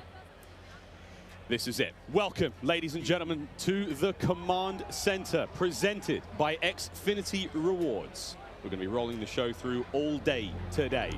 Xfinity customers, they can start playing Modern Warfare 2 sooner with Xfinity Rewards. Visit xfinity.com/rewards to get your code for early access to the open beta. It's free and it's easy to join. Guys, I mean, every time I sit down, I take a breather, I'm like, there's so much. But first and foremost, guys, before we get into this one, there's so many streamers here. We need to give a big shout out to Intel, who's powering all of the streaming PCs here today. Massive shout out to those guys. Clint, there are two PCs on every desk. Explain. I couldn't believe it. Cloaksy is here. Like the fact that he actually made the trip out, I figured they have to have something special. The fact that you have a dedicated PC to the streaming side and to the gameplay side, and it's set up for this many people. Intel, thank you. Ridiculous. This is incredible. It's incredible. Ridiculous. We're actually almost ready to get into the gameplay, guys. I mean, Ali, you teased it a little. Yeah, you just played, a little. A little, yeah? We played a tiny bit. I can have an accent, too. Did. I'm getting mocked here. My bloody desk. We got to play a tiny bit yesterday. Yes. It was pretty fun. But now we get to watch 200 streamers, some of the world's finest, quite literally from almost every part of the planet, coming together here in this crazy top secret location. What can we expect? It's going to get loud. It's going to get incredibly loud. Yesterday, it was loud, and I believe like not even everybody had shown up yet. So now that we have a full building of all of these creators, all of these PCs, I'm expecting people to get up and start screaming, Miles. It's going to be insane. Clint, we heard Courage from like headphones on. He can be heard from space. Oh yeah, no, 100%. Like Bobby Pop, if he's on a sub-train or something, Lord knows what that's going to sound like. People don't like him because they say he's corny. My boy Tyler Blevins, Ninja here as well. But like, I think this is a testament to how pumped up everyone gets about Call of Duty every year. Like the fact that there are this many big-name streamers in attendance, we're going to see some incredible gameplay go through the various modes. I mean, this is going to be a real treat. It really is. I mean, and you've been around a long time in the Call of Duty world. In this venue right now, we've got streamers and players from, all across North America, South America. We've got players all over Europe, Japan, Australia, you name them. We are all over here. Mobile players everywhere. how do you describe the vibe in the room right now? I mean, it's just incredible. It's a bunch of homies who love Call of Duty all in one room getting ready to grind. And, you know, I was talking to them earlier. I was walking around doing the round saying what up to everybody. They're going hard, right? Like, I was talking to some of the Warzone guys. How many of them like, I'm here to fry. Zuma's ready to go. So I'm interested to see them with these new weapons and the gunsmith, what they come up with, especially our new game modes like Prisoner. Listen, as much as they're here for their love of Call of Duty, they're also here because they want that banger clip. Like, everybody wants, like, you know, you're trying to go out and fry some of these big names, get a clip out on social, your YouTube, whatever it's going to be. So yeah, I'm sure people are going hard in the paint or falling to their deaths with their Tem. I'm sure we're going to have a couple of those. We'll go a little bit of that later on. I think we're actually ready to hop into gameplay. Dr. Lupo, one of our first here, and he's already down and out. But we are playing, I believe this is Hardpoint and Mercado, nameless. Yeah, you know, I didn't get to play this map yesterday, but one thing I just want to point out with this game is it's a lot more vibrant than some of the MW games that we've had in the past. There's so many more colors, and that's something that I always enjoy, especially with Call of Duty, is when it's more vibrant and you can see more on the map. I think sometimes you go dev to dev, and yeah, it's like you have like your more realism, like your grays and browns. Some will have a little bit more color, but like this map in particular, yeah, the second we saw like the fly-through of this, it just looks gorgeous. It really does. And I'm not that I had any concerns about the visual side of it because they knock it out of the park every year, but it's just aesthetically pleasing. It is. It's very, very pretty. That is, of course, Dr. Lupo. You can watch him stream this live. Every single member of the crazy, I don't even have a name for it, the stream pit here, COD Next, all of them live on their own channels, and unreal, man. Yeah, it's unreal. I mean, all these guys are going hard. You can see he's locked in. Talking a little bit about the game and the movement, though. When I first hopped on yesterday, the movement felt so much different than Call of Duty's in the past. You know, it's not that slide cancel. You got to complete your slide. The dive mechanic, it plays out so much different when you're going into a gunfight. You can dive out of a window. Miles, it was a lot of fun. We were getting into the mix. We really did get into the mix. I'm going to tell this now on air in front of God knows how many people, but last night, Ninja wasn't in the venue. I played on his setup. He wasn't quite here yet. And I found there is an in-game, like, whisper feature. So I was sending messages to other creators as Ninja, talking horrendous, man. Like horrendous trash talk. All very good-natured friends of mine, you know, but I'd be kind of weird to get that from Ninja, right? Yeah, does Ninja know you did this? He has no idea. I walk up and slap him. I walked past him today and I was like, good morning, dude, how you been? He's like, hey, man. Not a single word. Ali, not a word. But not a word. I actually got into a game against you specifically. I was on, I believe, Nate shot streaming account. I don't believe that he's here today, but I was getting disrespectful with some people on the map, and I believe that you were in my last game, and the second I killed you, you left. I remember looking at the leaderboard, and that wasn't me. That was Ninja. A quitter, Miles. That was Ninja. Over to Courage now. He's having a good time. And, you know, we're Listen, he is, as much as he's like a fun, good-loving, like everyone takes a Jack, it's just like this great-natured guy. He is one of the most competitive human beings I've ever met. Like, he gets pissed, bro. Passion. Raging passion. And look, it's me on the right-hand side. No, it's not. It's Ninja. And I want to say, to test what Ant was talking about earlier, about the game mechanics, something else that I noticed that I don't feel like I felt in other Call of Duty games is how kind of realistic the movement with your gun is, if that makes sense. Like, there's obviously always going to be recoil, your attachment's always going to mess with that, but when you peek corners and stuff, the way your gun moves with you is very, very realistic, and I think that's going to be something a lot of these players are going to notice and have to get used to very quickly. And you saw a taste there of when you're spectating a player, you get that kind of like over-the-shoulder, like, tactical camera view, and it just adds this insane level of like, it's like realism, but like, I mean, I'm so exciting to watch when you're enjoying like, you know, maybe seeing a teammate play or whatnot. It just looks so cool. It's a nice new feature here in the game. And sorry, Clint, this is the new knockout mode. Yes. I don't think you might know. I haven't seen this one yet. I will be playing this tomorrow. I mostly, I was watching some of the guys play. I just wanted to kind of live react and enjoy it. There's so much new stuff. Like, I've just been looking forward to seeing what's going to be on the table. But let's see if Jack can actually step up this time. No, not going to happen. Just getting destroyed. I'm sorry. Superior positioning, Jack. You are awful. How y'all feeling about this shit, though, man? Oh, was that I like too the hard? spectate. No. Look nice. He's doing the classic. I think this was like a. He's doing the classic. It was something else. It was something else. It wasn't. Then they got a camera in him on the vest or something. What is it? No, Jack. Wherever he's spectating is using my favorite SMG, by the way, too. And I think that's the Hurricane. The Hurricane. What do you think, by the way, just about the... changes to Gunsmith and now having 5 attachments and not having, you know, yeah, so, you know, I saw the rumblings on Twitter and stuff like that. I think it's amazing, though. I mean, when we jumped into Modern Warfare in 2019, when they introduced the Gunsmith, it was a lot to take in, but now everybody's familiar with it, especially grinding Warzone, switching up those attachments, and it's just a better version of Seems like a good middle ground, It's just a better version of that, right? Like, the gun moves around with you as you're in there. You can switch out all the different attachments, and, you know, for the class of weapon that you have, like, you can change it up. Turn an M4 into an SMG. Like, that's really cool. Oh, that was nearly a snap. That was nearly gross. One of the the all-time greats in the competitive Call of Duty. One of the maybe the yeah, I don't know why I said it that way.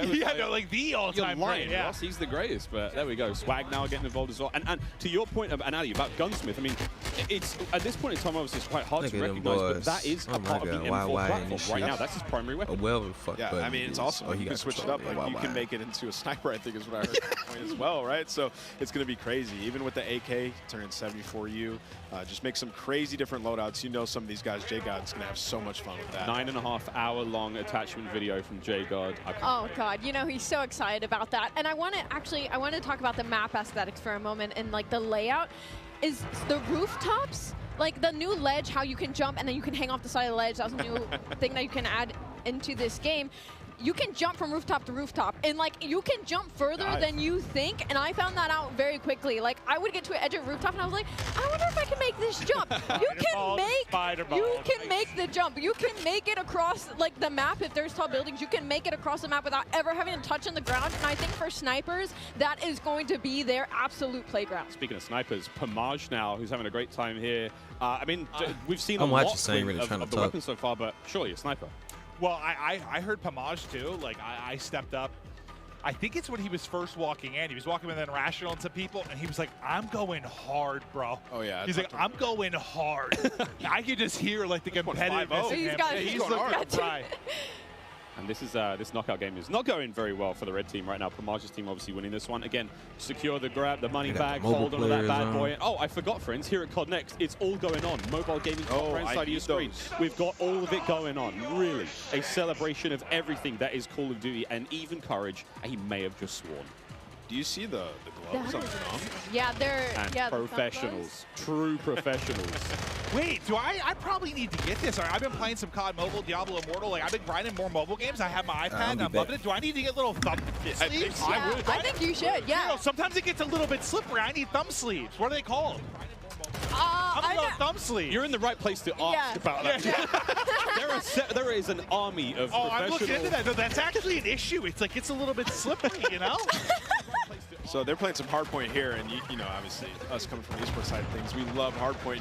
Miles, we were talking about this morning, when there's a hardpoint and there's some elevation above it, you can dive into it, turn around, land on your belly, and absolutely fry. So, you know, there are some movement mechanics for you speed demons out there if you want to make some plays. Yeah, there's a lot of talks about, you know, the way slide works now, and of course the dolphin dive is back. I don't think we're not officially calling it the dolphin dive, Joe's calling it the dive itself. I mean, it's a really fun mechanic. It's fast, so we get to see some gameplay with it. I've actually been walking around talking to some of the sort of the CDL pros, been like, hey guys, try to stop sliding, try to dive a bit more. Come on, Butters, show us the dive.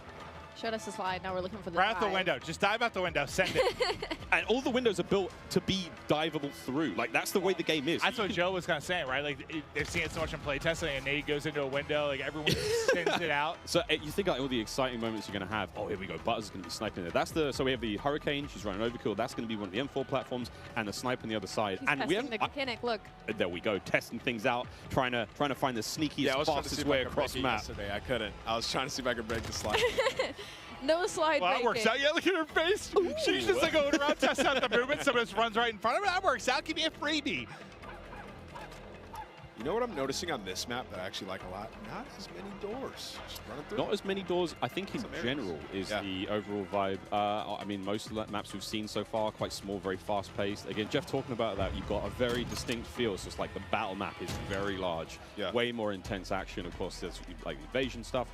6v6 is a totally different flavor. I mean, that obviously excites us more than maybe it should most. Oh, I mean, we love it, right? Like, we're here to see people go hard, try to win, be competitive, and okay. Another thing, we're seeing a lot of elevation on some of these maps too. You know, the snipers are going to be in heaven. Yeah, I think it's max 2 stories, I believe. I could be completely wrong there, but hit it.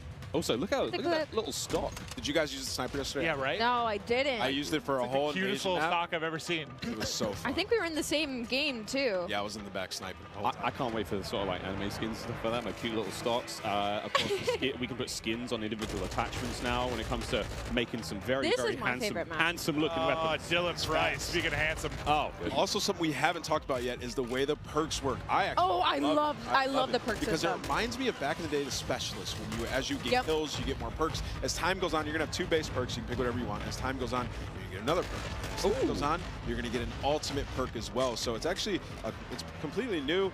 They've redone it, and it's gonna be sweet. Well, the reason I think I haven't really played it yet to deal with it too much to see like how vastly different it makes the gameplay, but I know for a lot of us, when you're playing like the multiplayer experience, I feel like you get a couple perks you like, and you just sort of pick those. They're your go-to. You don't really think about it, right? Like, you figure that out in the first couple days or weeks of playing the game. Those are your perks.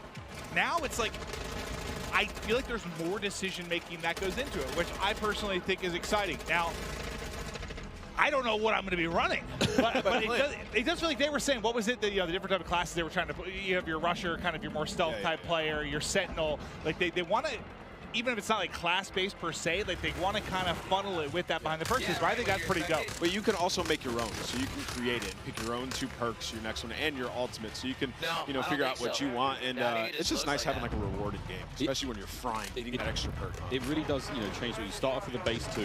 Yeah. You unlock one after a period of time. You get kills, you get points. The game progresses slowly. So no matter how you're playing, you're going to get your perks eventually. But obviously, higher scoring game, you're going to get more. And it's just really interesting again. And the perks are almost tiered. And again, Jeff and Joe will come on the desk later on and talk about this in way more detail. But the idea that, like, the first 2 perks, they're fine. They sort of help out the gameplay. That mid-tier perk, way more sort of impactful. And that final perk, like, kind of like the super perk. That's not going to turn you into Captain America, but it is going to make you way more effective. I kind of want to be Captain America. We're spilling the beans right now. Taking Jeff and Joe's thunder. Well, Symphony was just on screen, so... I mean, look, the wagon on that boy. What? There it is. Right, listen, picture there. Yeah, 2 million views on TikTok, something like that. It's impressive stuff. That's what you're watching? And your free time, Quinn? Yes, it might be. It might be. Okay. I'm watching them. It's Brooke's TikTok. She's very creative. This is a Search and Destroy, Call of Duty Classic here on Farm 18. This looks cool. This is one of the maps that we saw in an Intel drop not too long ago. Ooh, let's go. This is Symphony spectating Ash Sanders. Yeah. Hipfire? And of course, we're talking about like 3-lane maps. This is one of those maps that felt like a very good hybrid 3-lane map that does really, really well when it comes to a game mode like Search and Destroy. Like you have your traditional outer lanes, and they have their hidden corners, and they have their ways, and then that middle is just pure chaos. It's kind of like a little bit of like it reminds me of like a paintball range with all the walls and the corners that there are. So this is probably one of my favorite maps that we are playing right now in the beta testing. And as you can see, everybody is having so much fun on it. I mean, 4 and 5, everybody's doing pretty okay. It's a close game. Aiden has 14 kills. I just saw the kill board. He's on the other team. Mason just realized he's on the stream, though. He's ready to get nasty. He's going in. Oh, he's fully loaded. Look at the bottom. He's got all his perks. He is perked up, quite literally. Come on, Mason. Show me something special. He is flying.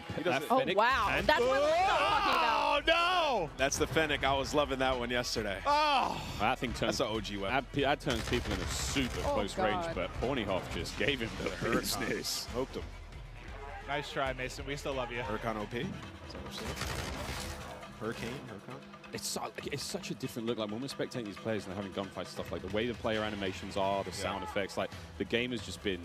Like it's everything we liked about MW19, all the stuff that was already there existing, and they've just been. I mean, it's Salt Bay right on top, just hammering away, sweet seasoning top to bottom. Well, and it was a close game, and now it's done. He looked very sneaky, and then he was just evaporated. I gotta say, the bunny hop is back in full force. Oh, yeah. Man, the bunny hop is clean. We know Sam LaRue Octane. Gotta give him a shout out. He's gonna be bunny hopping all day. Well, champ, baby. We got Myth on the screen here. What's he using? M4, I think. Again, looking at these weapons, you know it's an M4, but the configuration he has. I was using the bigger sight, the double. I forget the name of it. But I like the extra zoom. And of course, kill streaks. Cruise missile back. A lot of fan favorites, Clint. I mean, everything you would expect from a Modern Warfare here we go. is there. We get to see what?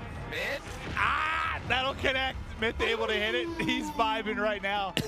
But it's crazy. Like, yeah, bottom right, you were kind of mentioning like how different the guns will look. Like, the same type of gun is based on the attachments that it has. It's wild. There's also in-game settings where you can make your gun a little more narrow, a bit wider, further away. I mean, there's options, you know, just create that sort of visual. Look, you want the game to be as appealing as possible for you. Maybe you don't want the gun to be so big to obscure the view. Maybe you're one of those players. More settings personally. Like, give me the option to tweak it how I want, right? There's a lot of settings in this game. I'm gonna get lost in that for the entire first day, probably. Once campaign hits, I'll spend about 3.5 hours messing with settings and then getting that first mission. When I see Courage on a 5 streak, that pop up at the top of the screen, Courage might be popping off. Oh, well, he just died there, so take it back. Ooh. Come on, Swag. Swag styled. Hit it. Swag. Ah! Yeah, this sub looks like it's dominant. Also, all the sounds and everything when you level up guns. Oh, yeah. Everything is there. I mean, I wish everyone could experience just this environment, though. Like, as much as we're enjoying the gameplay and stuff, and how cool it's been. Because, like, a lot of these content creators, like, they're friends or they're familiar with each other. They play games online. But, like, it's not often you get them all in one place like this. It has just been a vibe. Seeing everybody going up, some meeting for the first time. Like, I know Iceman and Isaac, we have interacted so many times on social. I've never met him in person, dude. We hugged for a solid 30 seconds. It was beautiful. And it just shows like how hyped people get for Call of Duty. I was telling you, I was like, I can't believe I still get this amped for Call of Duty after over 10 years. I don't think many things like bring everybody together like this. It is it's special. The beta starts tomorrow, in case you've been living under a rock, or if you've just joined the stream. Yeah, one of the two. One of the two. There's no in between. User interface has been completely changed as well. Dead silence available on that lower right-hand side. There's a lot more sort of clean changes. Of course, the menu system, which you might not have seen here on the main COD Next stream, but individual streamers seeing them going through weapon loadout, seeing the operators there. So many cool changes. A lot more of a streamlined experience.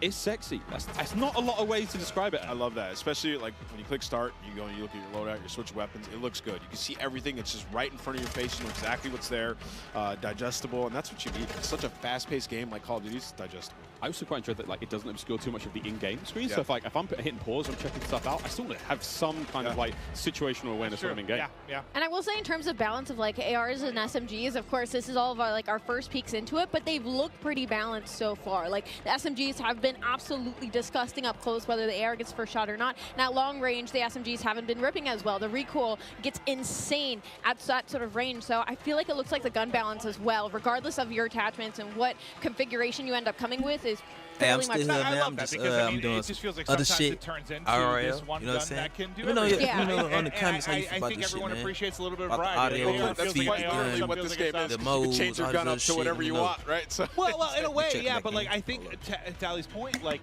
there seems to be a little more separation between your SMGs like I and haven't your ARs, seen the do-it-all gun just yet. No, I mean, we saw Aiden, of course, on the Mountain Dew green carpet, like, I want a broken shotgun.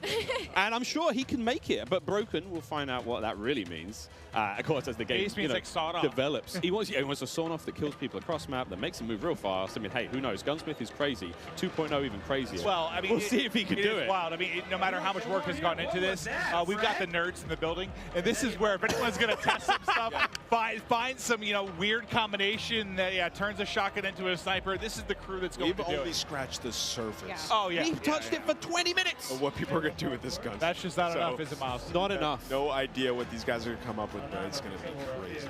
I need a good sort of 2 to 3 hours to really look at Chef Tony. This is one of the most famous Italian men in the world. Makes some mean stromboli. We love him. Metal boots on the building. He's got the M4. Metal boots. He's going to run this class setup from now until the next 2 years. We're talking about it can be great to mess around with guns. Oh, Chris Crowder. Listen, I'm not sure what's going on here. Chris has been growing some sort of beard that's happening for the first time that I've seen. He's usually very baby-faced. Now he's kind of going for some sort of supermodel type thing, or maybe like being a rapper, singer.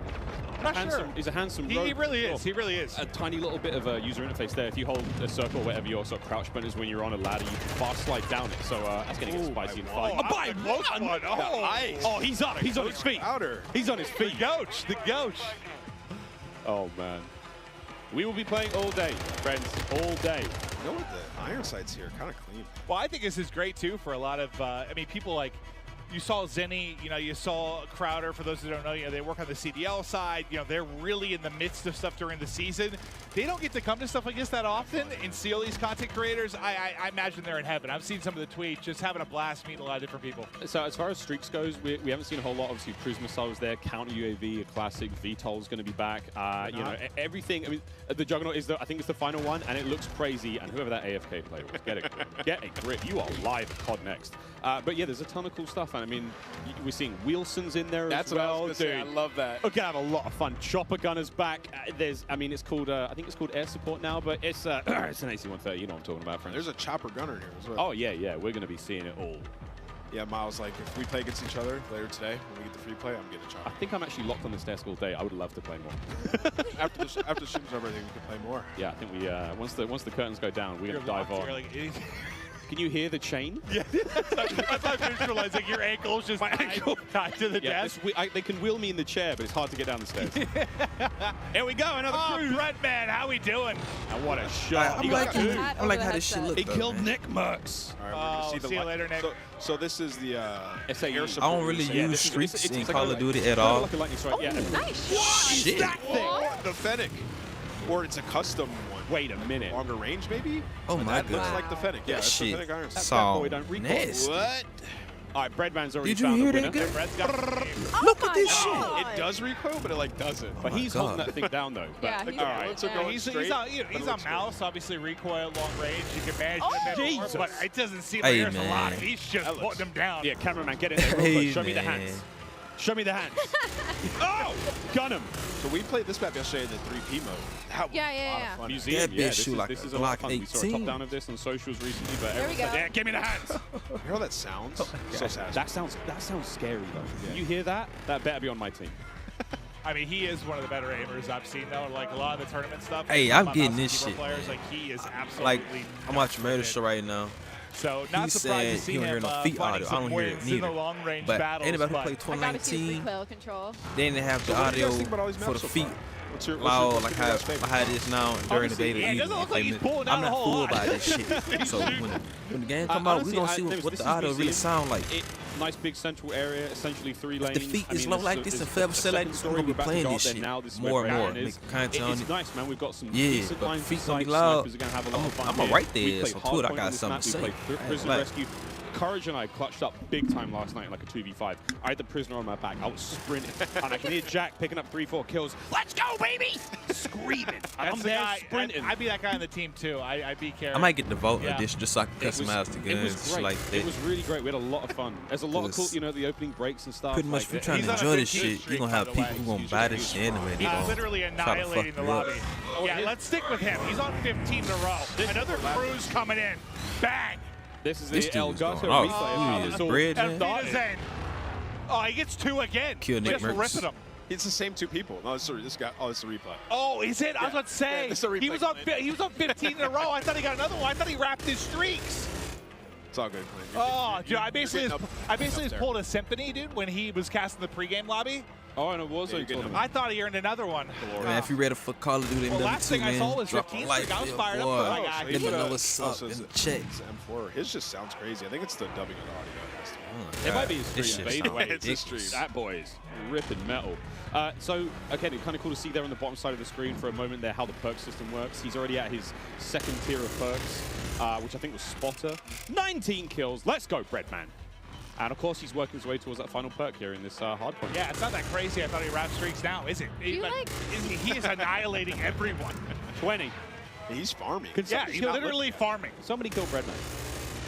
Wait, do you guys see the movement though that I was talking about? Like how when you're moving, like your whole body, like it's different than other Call of Duty games. It's very hard to put into words, but once you get your hands on this game, like you can tell everything moves with you. Like usually the gun's fairly stationary, but like everything is moving with you at all times. And you can see it, so that's yeah, gonna, like know, you can see for it. more of the hardcore players. Yeah. Players that go He out better there and drop like, a fucking single nuke, peeking, man. Your hips and your head. Yeah, move like now. everything's going. So it's a little bit different. When you play the 3P mode, you can get a better understanding of like how that looks, and you'll see that a little bit later today. Just like the physics of the character. The physics of the character. That boy has been is reimagined, trying so to it's drop a different. nuke Throwing at those the shoulders. event. He might just gotta be a do little it careful. I too. mean, everyone's like Shakira out there throwing the hips around. You got to be very. I mean, it's the animation. I've been is comparing so to Shakira, yeah. I don't doubt that, but you got to look how smooth the animations can be, and it's so much Yeah, fun. he dropping a nuke. This shit about to be nuked. It's about to be over with. Oh, is this what it looks like to be on the other side of the bread man? Yeah, that's what I was actually wondering. Wait. We're going to get up there and kick his ass. Oh. I think that was Breadman. That was Breadman. Yep, I believe that was Breadman. He's got 25 kills. He's got that thing locked down. Squid, get out there and get him. Just go back Don't in go there. peek. Don't do it. Leave him alone. This is going on the It's timeline over with. for sure. Redman's got clips for days. I mean, Destroyer's calling the streaks to the SAE above. What have we got here? We got a sniper. I just think about, imagine loading in, like trying to check everything out, run some different guns, and Breadman's just up top. Yeah, no, he just looked dialed in. I don't think he said a word.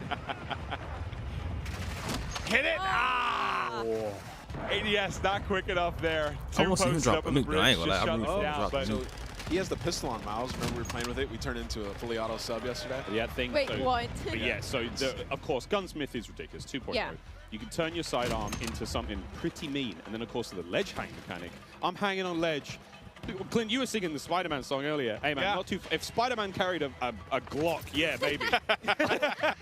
It is crazy to see like how much damage you can do with that thing, and just, I mean, it's something that we have to learn now as Call of Duty players. I have to now look at funny ledges and see where players are. Yeah. I was also trying out some of the field upgrades yesterday for the short amount of time that I did have. I tried the camera one. It was so interesting. Just like throw it down, go hide in the corner. You can see when they're pushing at you. It's You hold your own. You hold your own flank at that. Yeah, you got your own choke points. That's great. And again, another thing. Oh. Oh, Isaac. He nearly got both of them there. And of course, Isaac, one of our streamers coming in from Europe, made the long trip across. Yeah, I was wondering how many people we had here internationally. I've casted over him in a bunch of Warzone tournaments. He's made some deep runs. Guy's a monster. But as he's just trying to hit some snipes and try some of the different weapons out, Breadman's kind of been annihilated in the lobby. But there we go. Another shot gonna hit. Bang. I'm already really liking the sounds of these guns. I'm liking the way the crosshairs look. Like, this is something I cannot wait to get. Oh, hello. Breadman just got a 3-piece, and then Isaac followed up with the 4th in the feed. That was very satisfying. Oh, yeah. They are just tearing them apart, it feels like. What's that field upgrade he has there? I can't tell from that could be the portable radar. That might, yeah. So that little bad boy kind of gives you sort of a local sort of UAV, but the radius isn't obviously great, but hey man, in a pinch, I'll take it. Dude, look where that bullet hit. Just hit like right on the panel of the window, so the first shot didn't hit. Second one, that'll go through. I was using this yesterday. It's a powerful shot. It got feels, a couple collabs. It feels. Oh, wait, somebody saved him. Oh my god. It was Breadman. Oh my god. Nick Merckx was trying to assassinate Isaac. All right, get us out of there. Over the crowd. Here's the Fennec. You run so quick with this thing. I mean, look how different this POV seems versus like the sniper POV. Yeah. Right? Like you're moving. I ain't gonna lie. That. Oh, wow. Doesn't matter though. Okay, Sean J. Sean fries him.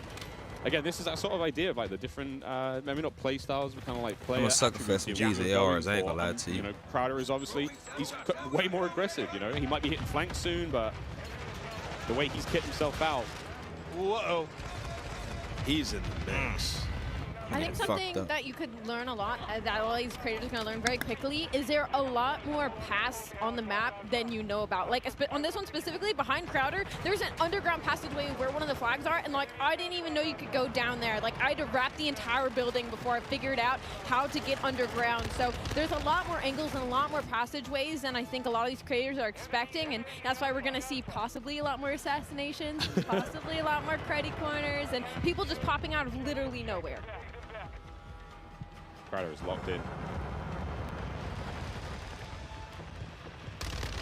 And that is the power of the Fennec. That player didn't stand a chance. Yeah, he's in the perfect area to use this weapon. It's like going out, getting peaks, close range combat. It's a lot of fun to use this one, man. I was using it in the majority of the games. I mean, they're not doing a great job in-game. They've got the lead for now, but again, classic Dom. Capture the flags. UAVs and all sorts, kill streaks coming up. No one's, I don't think anyone's going too crazy with any of the kill streak choices. We did see Crim6 with a VTOL earlier. Again, classic from MW19. Yep. I wonder if we're going to see any more today. Oh, you saw that? Each other. I can imagine. I mean, this is the chance to test everything. Run through, try different weapons. I mean, as much as I say that, we know how a lot of these people are. They're going for crazy clips. They want to drop bombs. They want to have high kill games. So some are going to find stuff they like, little combination they feel comfortable with, and they're going to send it. But Crowder, yeah, he's in the mix right now. Movement, I mean, he seems pretty comfortable so far. Just the little hop chows. Yeah, the bunny hop. Freebies. Like you're just hopping around. You can even hip fire this one. He's picking up a ton of kills.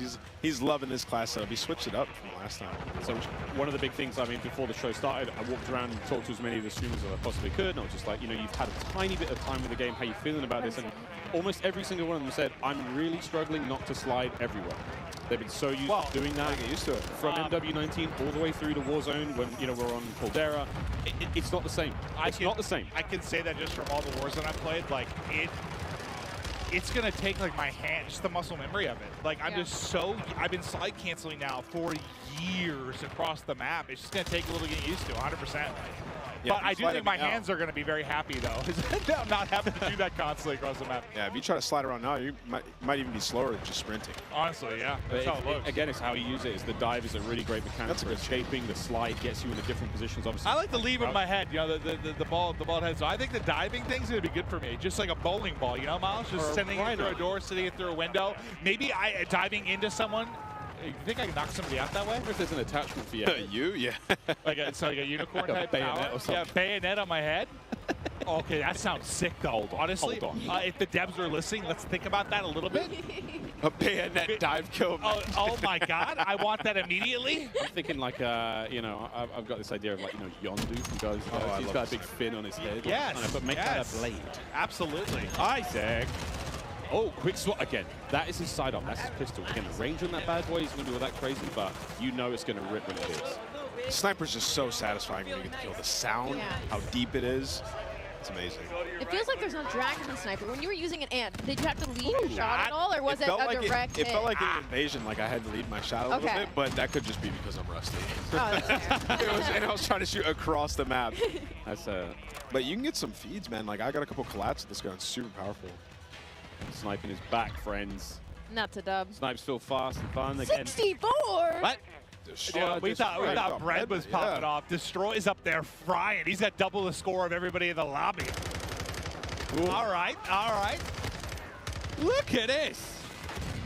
Oh man, through the door with the pistol. A lot of windows on that map as well. A lot of glass above those door frames. I found on, you know, keeping the teases at it, but like opening breaks and stuff. A lot of sweet nade spots already. Yeah, I can't wait. I cannot wait. A little peek at the menu here now as well, of course, while Isaac gets ready to get into his next game.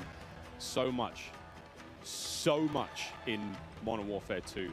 We're almost actually ready to keep the show running. Jess, you're down there with Zuma. Tell us how Tommy's doing.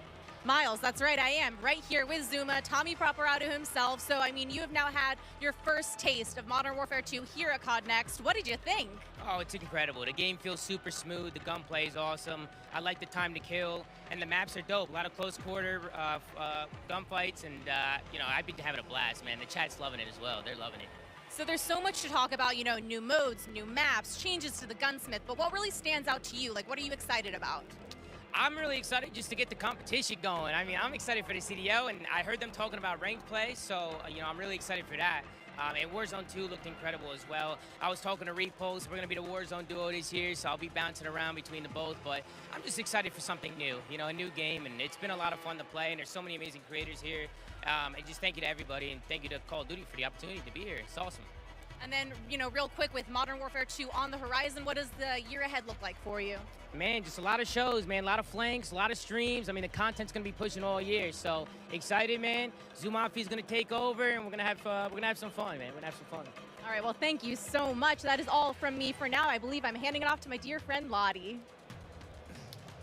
Thank you so much, Jess, and it is so good to be here. My name is Lottie. First time on the desk, first time, of course, being in this incredible arena. I have a lot of wonderful folks on this desk, but it is now time to chat about an epic giveaway from our friends at Jack Links. Each Jack Links supply drop includes a brand new copy of Modern Warfare on the platform of your choice, delicious Jack Links limited edition products, and brand new epic in-game items that I promise you'll be dying to get your hands on. So check this out on how to enter.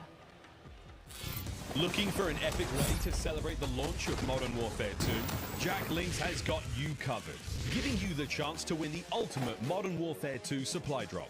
Keep an eye out during the broadcast for the Jack Links Sasquatch to appear on screen. If you see it, grab your phone and scan the QR code, following the prompts to qualify for entry. Tune in to Call of Duty next. Squad up with Sasquatch and level up for the ultimate viewing experience, courtesy of Jack Links. Terms and conditions apply. All right, folks, so keep your eyes peeled to spot the Sasquatch on the screen throughout the show. Scan that QR code and enter all your information for a chance to win.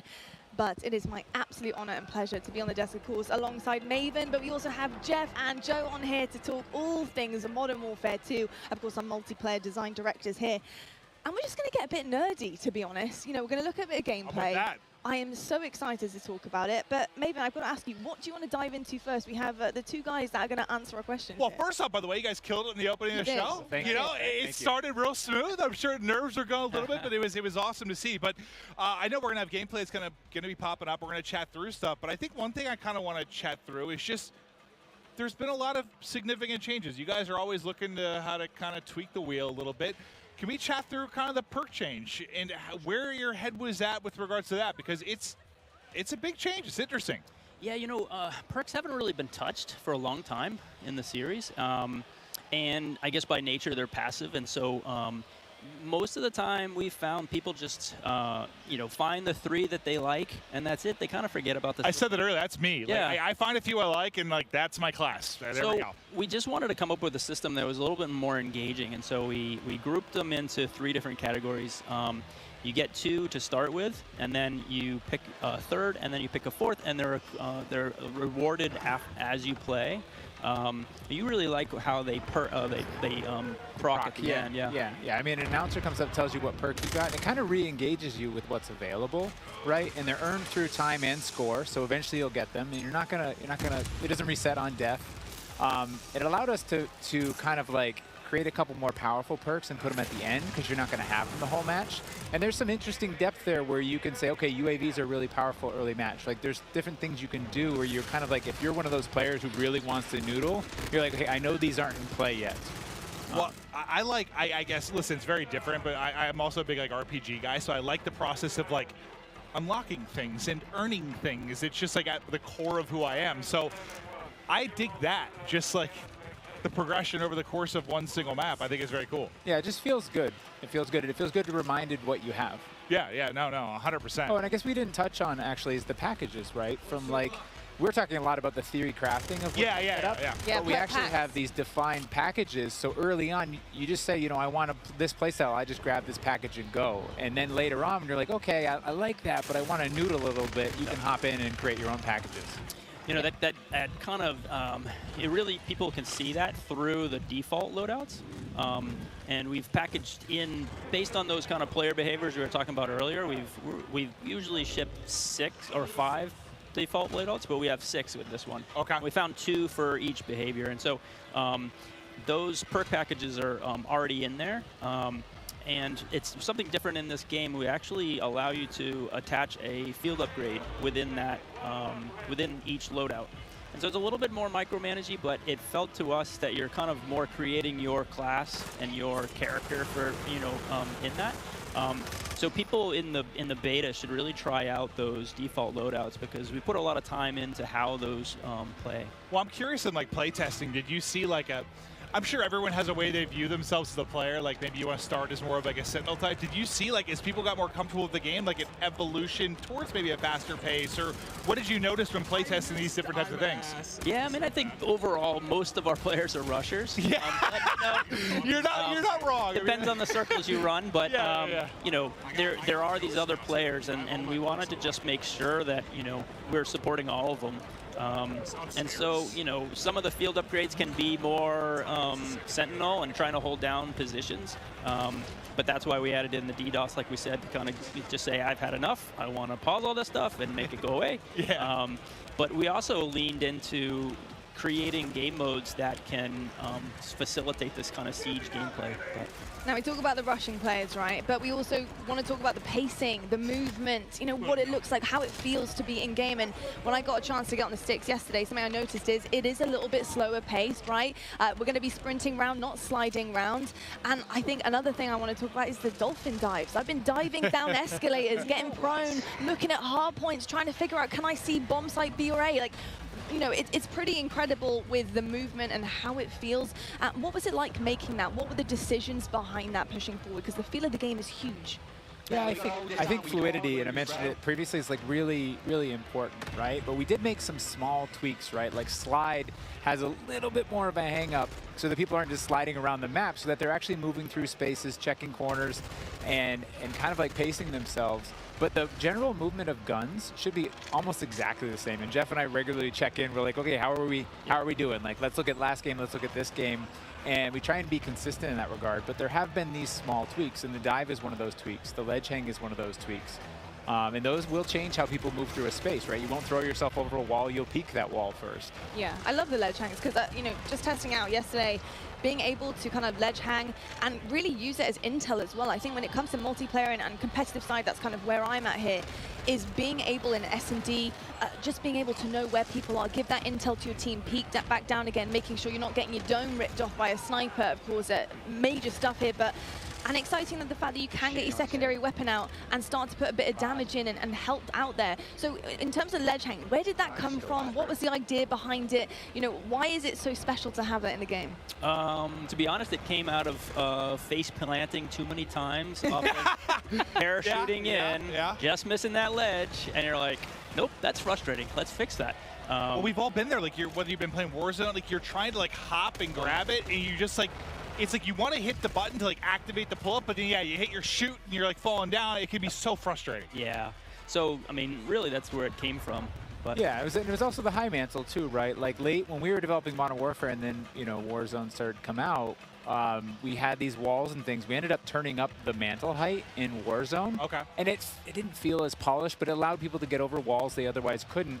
But like I said before, you kind of commit, and now you're like throw yourself over a wall and get shot as you make that transition. So the high mantle is definitely like get up, you can peek, or you can just double tap it and pull yourself over if you're in a hurry. It just adds that extra layer of like I can be a little bit smarter about how I move through the space. That's a good note that we make all of the equipment, all of the movement, and all of these things for scalability, and we have to kind of check ourselves that everything we put here is going to show up in Warzone. Well, now you've got this like metaverse of like there's so much. It's a big kind of, like I was saying earlier, right? It's like not hard, man. I'm sure. It's like how do you add different things in and make sure it all stays in check and not mess up this ecosystem? Well, it feels like I guess for me when I view it, well, what has been the one thing, at least for me, that really separates Call of Duty from a lot of other shooters? It's like it does feel so fluid, but like there's a limit to that too. You don't need to be an amoeba, like it's just like floating through the map. Like you want to be some realism to it, but like how can you add that realism and the ability to, I mean, think about, I don't know, 10 years ago, what you were able to do with just like interacting with the map and what it's come to now. I mean, it's insane how much it's changed. We had to argue to get sprinting into, I think it was COD 4. I'm sure. Yeah, we didn't have that, and so like just the evolution of where. Yeah, it's come a long ways. I played the very first one, so yeah. Yeah, it's been pretty special, and something else that's a bit special as well is the fact that we have all these content creators behind us. We have an Elgato replay for you guys. It's actually Myth here on Prison Rescue. Just gonna check this one out and see exactly what went down here. And Prison Rescue is gonna be a really exciting one, of course, because you have to get that objective done. You need to go rescue the prisoner, and carrying them out is gonna be huge because that icon does disappear. You know, how did it work with this prisoner, being able to put them in the game, knowing that somebody's going to have to run this prisoner back and extract them, and having that defense to be set up later on and have to completely and utterly change the game, go to that defensive mode? What was the kind of makings behind that? So it was actually kind of a hard mode to make, and we went through all these different iterations, and we had these problems where we're like, hey, the modes around rescuing these prisoners, but people, they weren't able to, right? We're like, hey, do this heroic thing, and rounds just kept ending in elimination because it was so hard. And that's why we added the radar sweep that you get when you get the prisoner, and that's why we took the icon away when you pick the prisoner up. Because we were going through, and we tried with one prisoner, we tried with two right next to each other, we tried all these different iterations, and it took a while before everything kind of clicked. And often when you're making game modes, you don't really know. Like some of them pretty quickly, you're like, oh, there it is. Yeah. But this one took a lot of work, a lot of finessing, and then we finally got it to where there is this balance, and we're seeing more hero moments. And that replay we saw, he actually, I think of that one, but while we were talking earlier, I saw him actually pick up the prisoner and take it all the way to extract and have that run, and that's what we wanted, that hero run. Yeah. I'm just thinking about like how crazy it's gotten. Like I don't envy you guys at all. I mean, I do. You have great jobs, but like the fact that you have to think about like everything within this sandbox. Like from when you're trying to make a new mode, like how is some new movement or anything going to affect Warzone? How's it going to affect ground war? Like, I think at every game you have that moment at the end of the previous one. You're like, okay, how do we squeeze more blood from the stone? Yeah, right. And it's like, but then you start iterating and trying different things, and you do kind of like, all of a sudden it's ballooned, and you're like, oh no, we have to cut stuff. We have too much. Yeah, I mean, Jeff, Joe, this is a pretty hard question, but just to kind of wrap things up here, you know, I think when you talk about Call of Duty, when you listen to feedback from players and different generations, they always talk about that nostalgic feeling that they get when they get on the game. What is it about Modern Warfare 2 this time around, this title in particular, do you think that is going to bring generations back, years to come, and say, look, Modern Warfare 2, excuse me, was my game, and this is why I want to play it year in, year out? Yeah, you know, nostalgia is a weird thing, and I know from working on past games and people speaking so highly of these different things, and it's kind of where you're at in your world and your friends and things like that. And so for us, we can't really control that, but we try to lay out kind of, I don't know, for the lack of a better term, like you're kind of laying out a nice meal, and you're hoping that everyone enjoys it. And from all the systemic play with all of our equipment and all these different interactive systems, we're just hoping that fans find new and crazy ways to play the game. I don't know. What about you? You just want it to be fun. I mean, at the end of the day, right? Yeah. Because nostalgia, you got to probably tune some of it out. Like some stuff, that's tough. You don't know what's going to become nostalgic, right? You don't know. And I think one of our strengths is that I run into people all the time, and they're like, I'm an S&D player. Yeah. I'm a Warzone player. I'm a Plunder player. Like, you know, like I love TDM. I just play that. And so it's interesting that we're fortunate to be able to make all these different offerings so that people can come into our game and they're like, I love big war, vehicular combat. I'm going to ground war, right? And so I think that's an advantage that we have, that people can find their place, the thing they love, bring their friends in, and then years to come, they're like, I remember that. That was awesome. Yeah, a bunch of different experiences for sure. And I got to say, the fact that we haven't even really scratched the surface yet, you know, we're here at the reveal, we're seeing it for the first time. There's so many questions that we have as well. I want to know what some of the challenges have been for you guys to develop this game, to really get it to the point that it is now, where you are comfortable to show it to the world and reveal it. You know, what some of the hardships been along the way in this ride? You know, I think the big kind of elephant in the room is just, you know, a lot of this was made from people's homes, you know. You're looking at people's art and work that, you know, people in their home spaces is their living room. Wild. I work out of a shed in my backyard. Like, there's people in their mom's basement. I bet it's a cool shed, though. Not really. But it's hot. You know, but the fact that we can get this done through, you know, millions of Zoom meetings and millions of kind of keeping everybody up to date and so many different studios, not just ours, you know, all these different Activision studios, to kind of keep on point and make sure that everything is, you know, good and great. It's been tricky. Yeah, I think I think it's a great segue to, like, we have a really talented team, and we're up here representing that team, whether it's the multiplayer team, the engineering team, the animation team, the art team, and they're all specialists in what they do. The fidelity on our view model animations, the guns, everything, the art and the maps, the design. Our geo designers, they make these 6v6 type maps, they make these huge ground war maps, and they put it all together into this massive big map, and everything needs to sing. And so all we can do is thank them and do our best to represent them. I'm kind of curious, were there any, like, positives for me from a creative standpoint with, like, the fact everyone was in the office and, like, everyone was kind of, like, away? Like, I almost feel like maybe that would lead to some interesting ideas. Like, when everyone's maybe not in a room and, like, maybe one idea kind of takes precedent, like, everyone's just kind of isolated a little bit more. I just wonder if there was any, like, creative advantages there. Yeah, I think a lot of people were worried that kind of like productivity would go down by living at home, but we just found that everyone was so passionate about, you know, making this game that they could either play a game or their PCs sitting there and they could make the game better. And they're, you know, consistently working way too much. And we're like, hey, calm down. We're good. Let's keep, you know.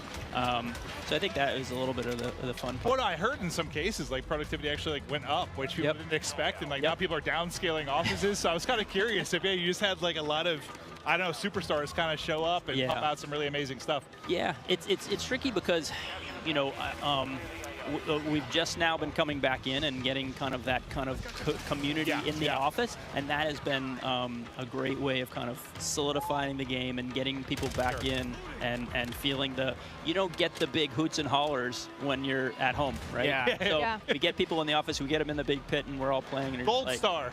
Yeah, you get that feedback loop of like, I made good stuff, and someone's happy. Yeah. Look, drawing back the curtain a little bit, because when I think of how to handle a brand new game, a brand new title, bringing all these exciting factors to it, I'm thinking of like bare bones, you know, in your shed maybe, with a whiteboard, you know, just writing things on, just brainstorming. What is that process like? You know, building the blocks, building the foundation behind this brand new game, putting those ideas down on paper. How does it work for your team?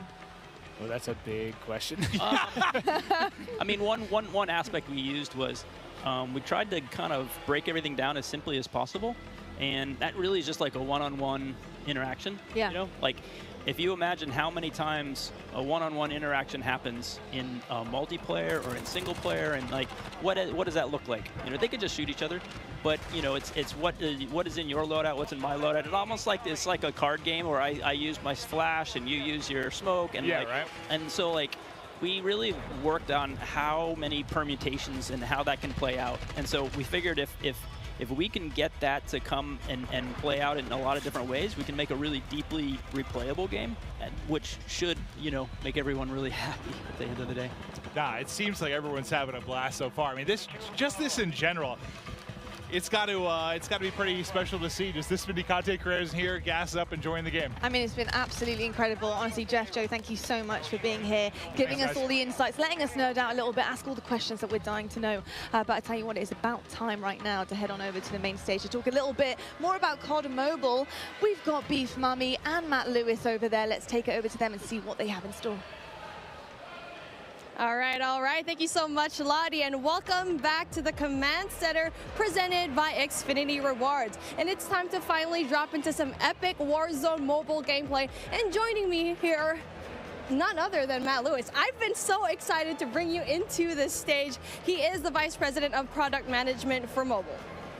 Thank you so much. I am super excited to be here today. We just have some awesome gameplay. We have some cool new surprises for you. So I'm just really looking forward to sharing this moment with you and with just the entire Call of Duty community.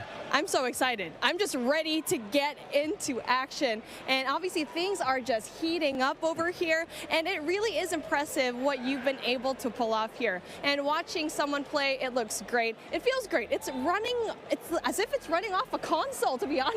It's true. How did you guys make this from the ground up? Yeah, it's a great question. So one of our game pillars was what we call relentlessly Warzone. I like to think of it this way. There are a set of emotions and an overall gameplay quality, something that's felt when you play Warzone.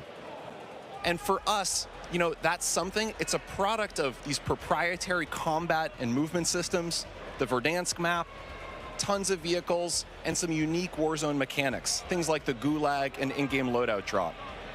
So you put all these together in a pot, mix them around, put some magic powder in there, and boom, Warzone.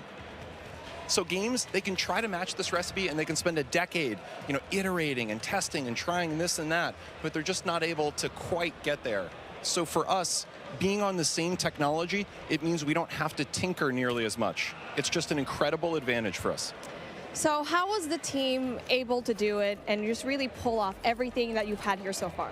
With tons of coffee. No wonder why we don't have any more coffee here backstage. Yeah, exactly. That's the truth. All the coffee in the world is how we were able to do it. No, you know, one of the things that I just love about this project, it's a really great mix of talent and experience. And for us, that concoction was what allowed us to have this kind of great end product. So for us, you know, there are 4 major studios who are working on Warzone Mobile. Activision Shanghai, Beanox, Digital Legends, and Solid State Studios.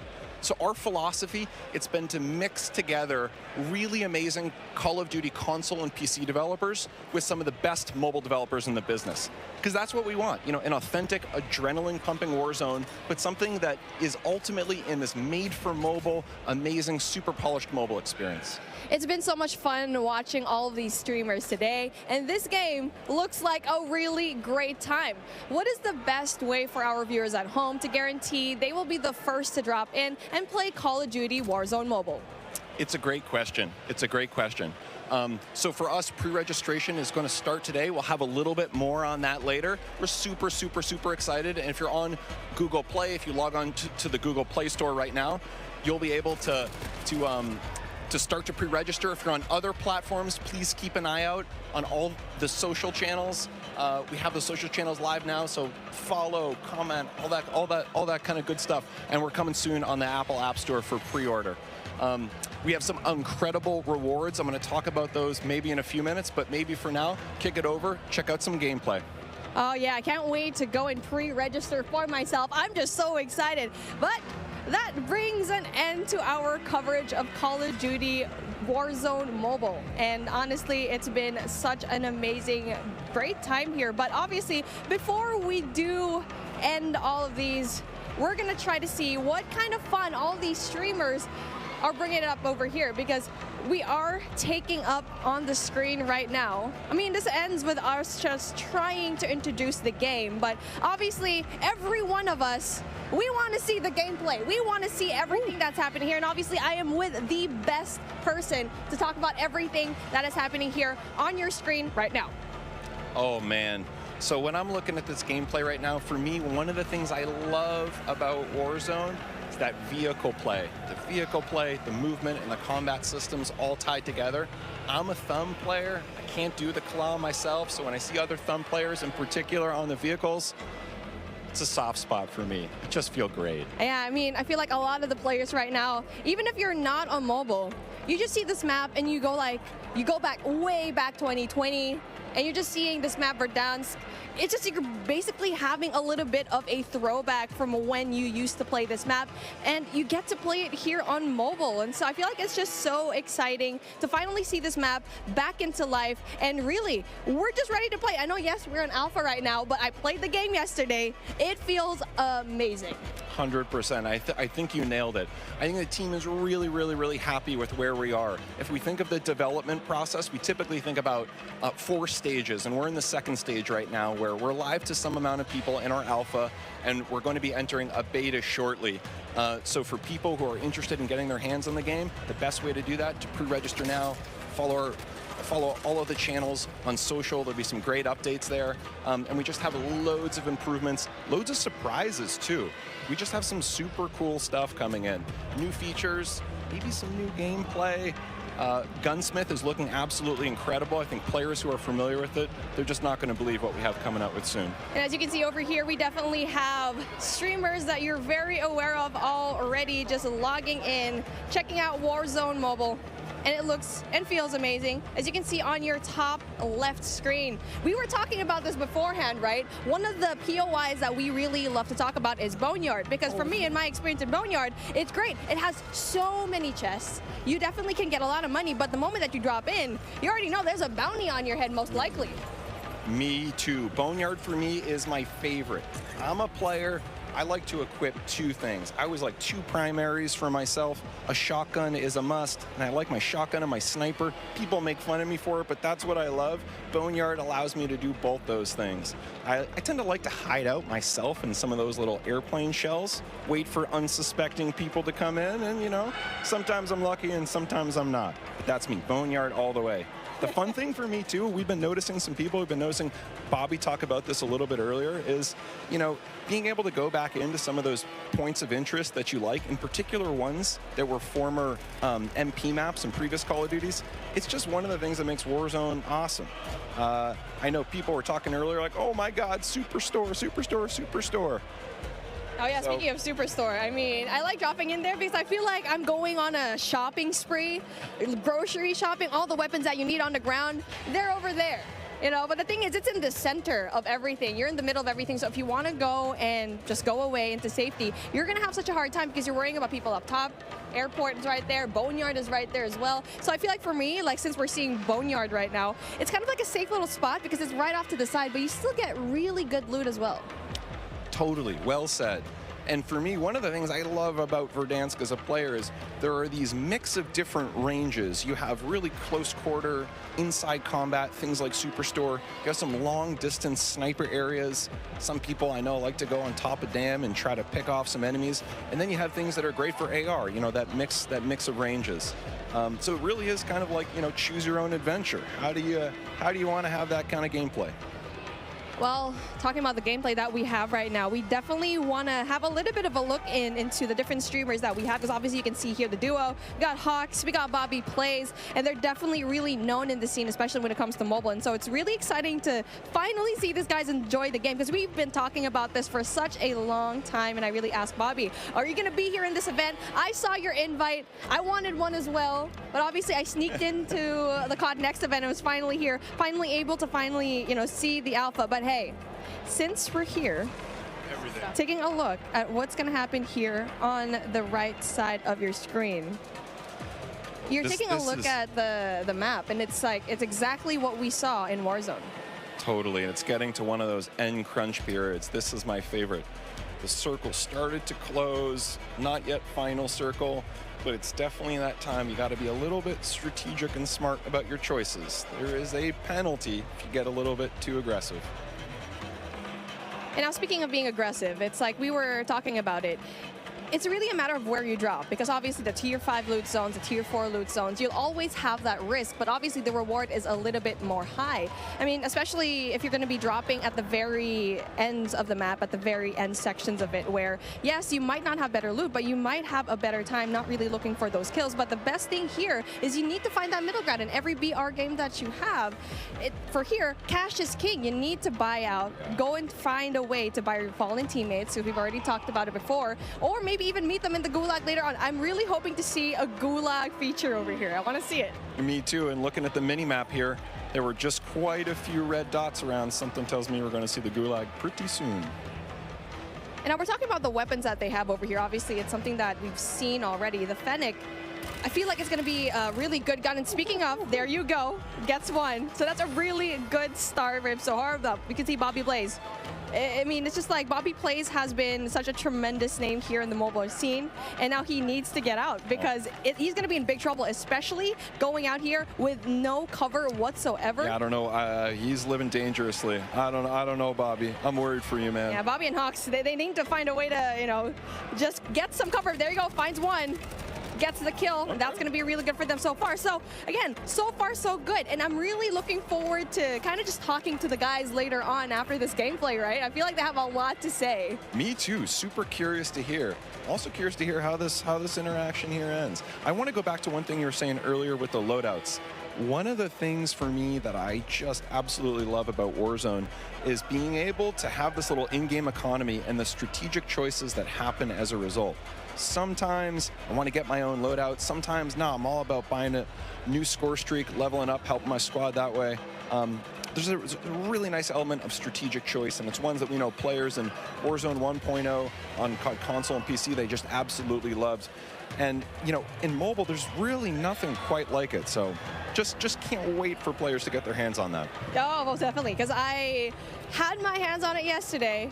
I'm not very good at it, and that's why I'm being a shoutcaster. I'm just kidding. But really just playing the game and playing Warzone in general, it feels as if you're playing the same thing on console and PC. And so that's such a huge deal, especially since you're putting it in such a tiny device, tiny but powerful device, and to have the same thing here. Not only that, it has its unique aspects as well. I think we've already mentioned it before. Mobile, yes, even though you already have it, Warzone is here, it has its unique features. Big time. And when we started making the game, we listed out all these options. We could make something that was totally not connected. It was its own mobile experience, no connective tissue to Call of Duty console or PC. And on the other end of the spectrum, we could do an exact port, something that felt exactly the same, had, you know, same experience, same economy, same everything else. What we decided in the end was, you know, there are different principles that we want to achieve. We want to make sure on the core game, so here, the moment-to-moment gameplay, it feels just as good as Call of Duty console, because really, for us, that's the best shooter in the world. We want to make sure that we're rendering that properly on mobile. We just think there's nothing better. At the same time, for mobile players, there's certain customizations that are really important. Sometimes on the event side, or what we call internally the live ops side, but also just on the controls. So we want to make sure we're taking those best of both worlds and adding them together into an experience that just feels like nothing else on mobile. We think we're on the right track. Yeah, well, speaking on the right track, Noah from YouTube getting these kills already, and it's our first time seeing him right now. So again, where he's at, it's going to be a prime spot because it's not going to be too crowded, as you can see here, but you can also get really good loot. So that is definitely one thing that you want to have. And now for him exploiting all of these, I can see the movement is very much like Warzone. I feel like for me, that was one of the bigger questions. It's like, what's the movement going to be like? And you can see here, it's good. He's done. He's already kind of felt the game pretty right to the fact that he can get a lot of these kills. And so how was it like trying to transform into the movement coming in from Warzone, going in here to Warzone Mobile? That's a great point. We thought movement, that's one of those things. Movement and really the whole combat experience, it's something that we just felt like we don't want to mess with it too much. It's so special. It's what makes Call of Duty Call of Duty. So for us, it's about rendering that in the right kind of way. And again, not totally there, but man, we're pretty happy with where we are at this alpha stage in the development process. I'm just so excited to see every one of these streamers just battle it out, especially at the very late game where you get to see the circle just kind of closing in. But obviously, we only have a set amount of time, and that brings an end to what we saw when it comes to the gameplay of Call of Duty Warzone Mobile. And it has been really fun, really exciting to see all the streamers playing the game, and we still have way more lined up for you. But with that being said, let's bring in Xavier for a special sideline update. Yeah, what's going on? WWE Superstar Xavier Woods, a.k.a. Austin Creed, here with the only, the man, the legend, Myth. I'm here with Austin Creed. Woo! Having a good time. Good to see you, man. Good to see you. How you been? Brother. I've been great. Good. I'm having such a good time so far, man. It's crazy. Well, I love to see you. Yeah. Now, first things first, we've all been at home for a long time, and now we get to come out to come do an event like this. You get to see all your buds, play Call of Duty with all of them. How does it feel being at this event right now? Honestly, there's like a 13-year-old little boy like inside of me, the 13-year-old version of me that's like freaking the fuck out.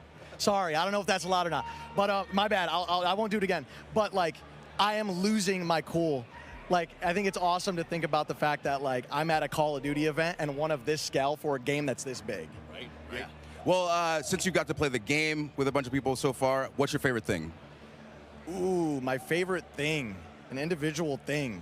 I think so far what I've come to really like is I feel like they took everything that I loved about Modern Warfare and elevated it to the point where like the visuals, the gunplay, the feel of everything is just really polished and tuned. And that's part of what I really, really loved about Modern Warfare. Nice, nice. Now, we're going to get into some Battle Royale later today. Is there anybody here that you are excited to find and take out on the battlefield? Give me Give me Symphony's Pidgeotto ass. You know what I mean? I want to take him out because, you know, he's known as the cheater, the Warzone kid, and he's my good friend of mine. So I feel like it'd be legendary if I was able to just smoke him in the new Modern Warfare 2 Warzone. You know? Well, there we go. There we go. We're going to be watching. Yeah. We're going to see if you get it. All right. Appreciate you guys listening. Back to you, Lottie. Great job, guys. That was awesome. Did they freak out back there? Awesome. Yeah, that was great. That was so fun.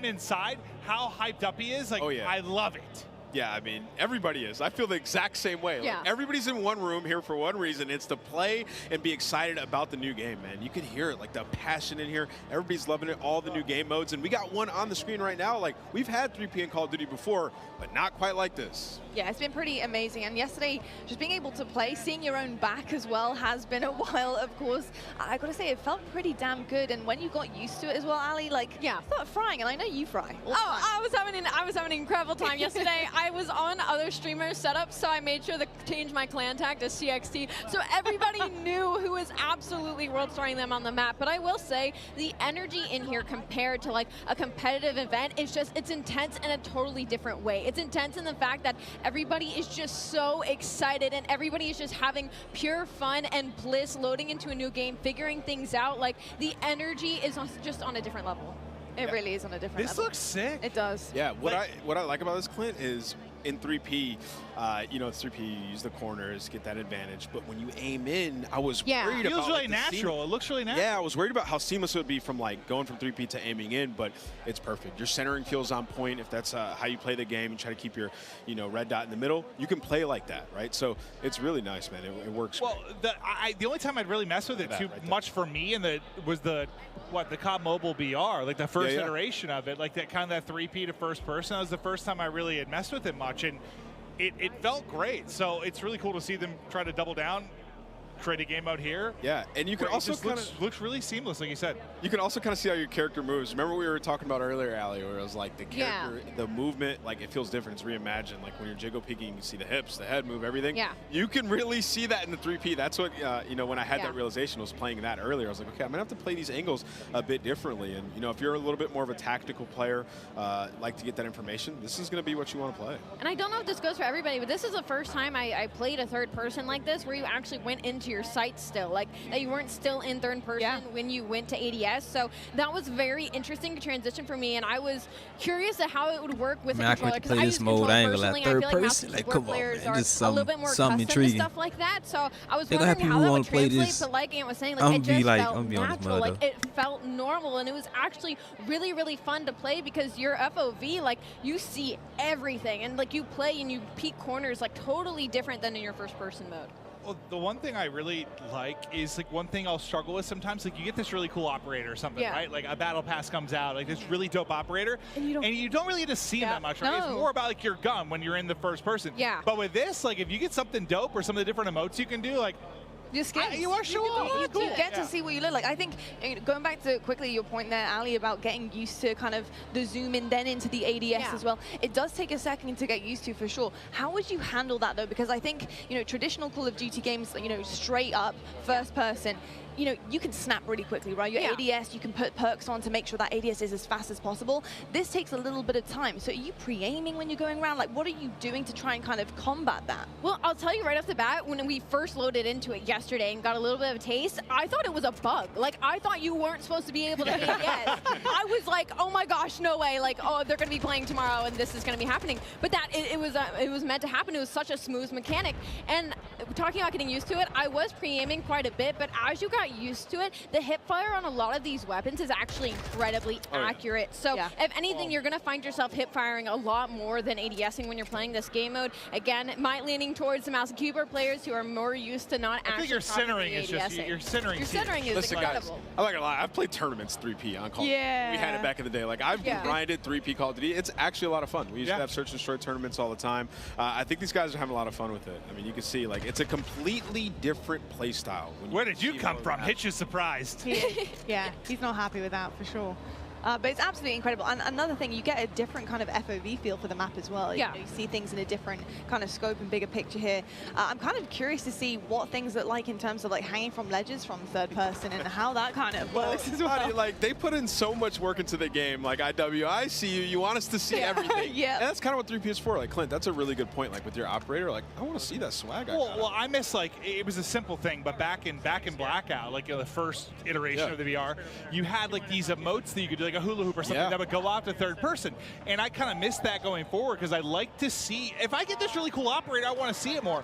But like, to your point, seeing the character animations and stuff, like, they just look godlike. Like, it does look so good. It looks so good. And not to mention the sneak peeks that we've got from like the vault and from what operators are going to be coming off of beta. Like, they look incredible. Like, they look so freaking good. So to that point, I am very, very excited to see, once the game releases, the type of operators we're going to get heading forward. I need Vacation Maven. That's what I called it. It's like a Hawaiian shirt with a bald guy with like a little bit of suntan lotion on his nose, and I just always called it Vacation Maven. I'm going to gonna need that back. I'm not gonna lie, I might have to whip out my PlayStation again because that Oni skin, like you were talking about, imagine how damn fine that would look in third person. Yeah. Like insane. That skin was doing the walk and everything. Oh with my the god! in both hands. Like I want to reenact that live in game. It'd be absolutely incredible. I mean, this is already looking so much fun. I remember playing this yesterday. I got in a lobby with Aiden, and yeah, that was really rough. I was actually playing on Cloaksy's station, and I've definitely given him a bad name. I've got to say. You said that you thought Aiden had a personal vendetta. I did. I mean, this guy, he really doesn't like me. He really doesn't. But you know, it was so fun. He doesn't like play. Cloaksy. It wasn't you, Lottie, I promise. Exactly. He's probably like, who is this? This can't be Cloaksy for sure. But pretty exceptional stuff, and we can see a lot of the ADS here. Look at Tommy's face right now. Like he's just got this. He had this little little smirk and smile on his face. Like you can just tell people are having fun, and that's what this is all about. It's been awesome to see. Tommy was having fun. He was sitting there capturing C, just like jumping up and down with his camera sort of angled down so you can see over the wall. Like he's like, oh yeah, he's like, I played this before. He's having fun, man. Absolutely frying. It wouldn't be a Nick cam if his face wasn't in it. Yeah, like what I walked through all these setups. I saw the cameras were in the right spot. How is it still only half his face? Like he moved it. He had to have. That's the classic Nick Merckx. It's the forehead. It's the eyebrows and the forehead going strong always. You probably talked about this a little bit, but just while it's on the screens, I've got to say, the aesthetics of this game looks so good, and in terms of third person as well, being able to see it all encapsulated, as well as your, of course, skin and your operator that you're looking at. All right. Stunning. And so is the gameplay here from Nick Merckx. Yeah, it really is. That was sweet. The color I'm loving, but he's got the gunning on point right now. Nick Merckx absolutely forehead cam and all, just frying. And you saw what he did there, up the lobby. He was pushing up and he was turning left, but he had his camera angled behind him. Yeah. Saw that, jump backwards, and absolutely that was nasty. So you know Nick, I mean, he's got a history of third person. So this. How are you guys feeling about the angles? We're seeing Nick do it a little bit here and just kind of shimmying and making sure he can see what is behind the corner. How are you feeling about that for third person? I mean, he's a cut above the rest when it comes to this. Like he's super used to it. He's won championships on 3P, so he's having a blast. I mean, he's played a lot of Call of Duty as well, so it's like the best. Dude, he is torching this lobby right now. He's bullying them. But no, I think there is definitely there's a learning curve to it if you haven't really played it. And yeah, he has a lot of experience with this type of camera, this type of gunplay, and I think you're seeing that absolutely right now. Just the movement with the crouch to the block. He's a little disappointed. I think it's a nade that takes him out, but he was tearing the lobby apart. Yeah, it makes it look way too easy, I'm not going to lie. He makes me feel like he looks a lot more natural than some of them, right? Yeah, he does. Even some of the POVs we went to, I think you could tell they've been playing a little bit. But his looks a bit different, without question. Oof. It's going to be a rough one. He's not happy. He's not happy about that. Absolutely insane stuff, though. It looks absolutely incredible as well. Yeah, he's frying. He's absolutely frying. That's your teammate. That's your teammate. That's what I always struggle with when I'm playing something for the first time. Allie, I'm I did that yesterday. Yeah, I was shooting at teammates. I'm shooting at teammates, locking on teammates all the time. It's like new maps, like new game. I don't know. I always. You guys just need to dial it in. What do you mean? Listen, especially if you're not in comms either, and like you don't know the routes on the map yet. Like you run into something, you don't see that name. There's no excuse for Allie. Clint's like. Allie, I'm pretty confident if you put the time in. Yeah, what's up? You would have had a better professional career than Ann. Like I don't even think I'd have to put the time in, honestly. Listen, bro, I can't let this stand. You guys.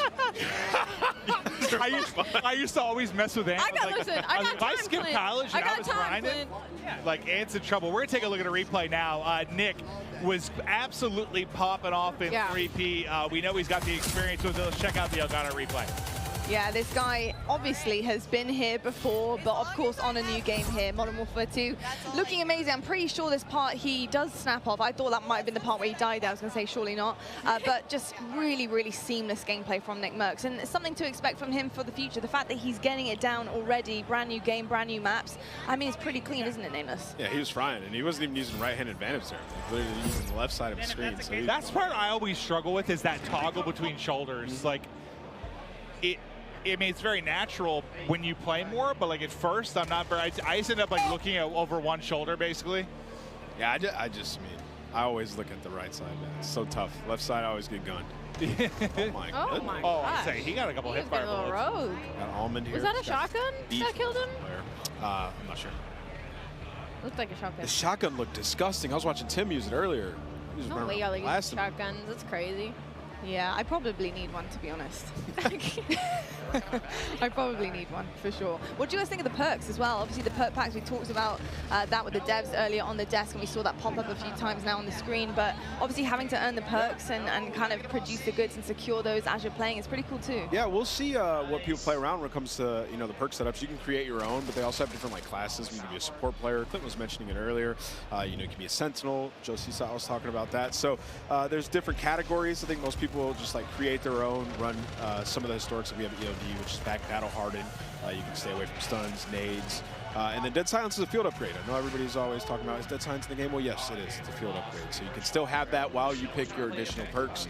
And as the game goes on, you'll get more. So you're just going to feel like a super soldier this time. Yeah, it's interesting. It's different. We're going to see how it plays out. But it seems, I just like the concept of unlocking and earning things. I do. So.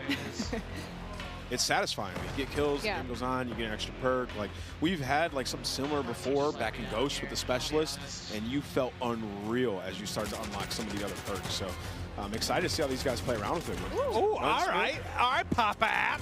I know. Father of two. Here he comes. Dominating the lobby. I love seeing a sub in his hand. I mean, this is probably one of the better opponent views we're going to get, as he is just looking to be a menace right now. Using the 74U, looks like a version of the AK. Yeah, he is. Oh, yeah. Do it to him, my goodness. Oh, my goodness. I forget, as these guys grind, they're going to start unlocking more weapons. So we haven't seen this yet. We've seen Fenix, we've seen the Hurricane, the FSS Hurricane. We have not seen the 74U on the stream yet. There you kind of get to see the Dolphin dive, from the third-person POV, which I still think that's what I'm appreciating the most about this, is just seeing some of the animations from the 3P. It just, I don't know, it's a different beast. Nice to see. I just want to see somebody Dolphin dive in third person down an escalator. I'm still waiting for that. I'm with that. You can turn around mid-dive. Yeah, 360. Yeah, so like, people are going to be getting tworked on. Just, yeah. Definitely are, for sure. I mean, the 360 down an escalator is going to be pretty nasty. Lobby. Yeah, Crim, App.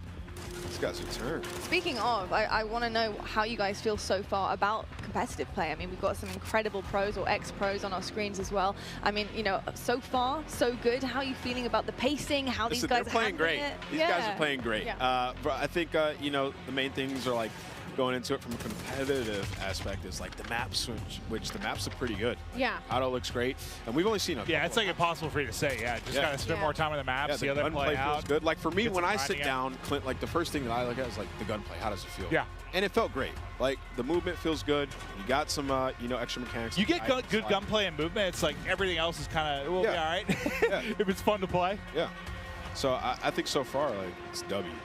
See, and I'm on the other end of that spectrum where I'll look at the maps right away. Like, I'll go through my attachments and like, all right, I'll try this one out. But really, when I first load into the game right away, I'm looking at the map layout. That's kind of like my forte. And I will say, the Mexican Village, that map, I love that map. And like a competitive aspect, it gave me a little bit of like a 3-lane, as well as the paintball map that had the middle section of Chaos. I was talking about how there was the underground passageways.